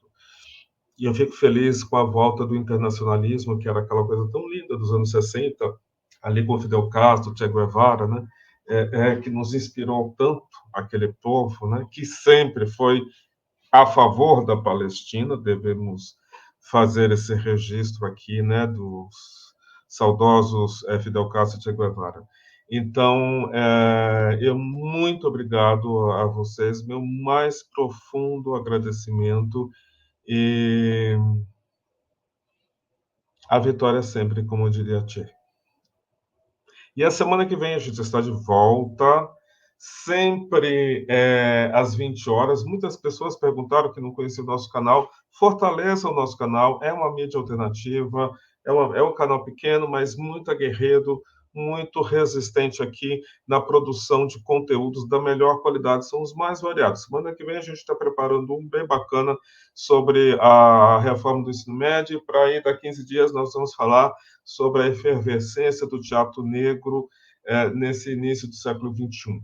Então, são as nossas próximas, talvez, quem sabe, programa, porque aqui também, né, de repente, a pessoa não vem, e a gente tem que mudar tudo de última hora, mas faz parte do nosso jogo. O nosso canal já existe há 5 anos, desde 2020, nasceu para enfrentar a pandemia, e continuamos aqui até a gente ter força para resistir e produzir coisas maravilhosas para todos os nossos militantes, para toda a nossa audiência. Entrem no nosso canal, tem coisas lá que é uma universidade já, os nossos programas, tá? O Alide, de novo, puta que pariu, saiu um palavrão.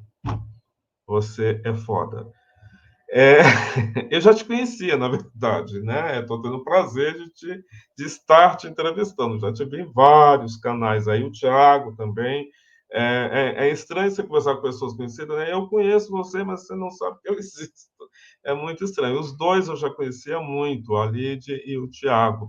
E hoje eu estou tendo o prazer de conhecê-los. Até a semana que vem, se Deus quiser, às 20 horas. Se inscreva no nosso canal, compartilhe, mande para algum bolsonarista este programa para ele morrer infartado. Um abraço a todos. Valeu, gente. Tamo junto.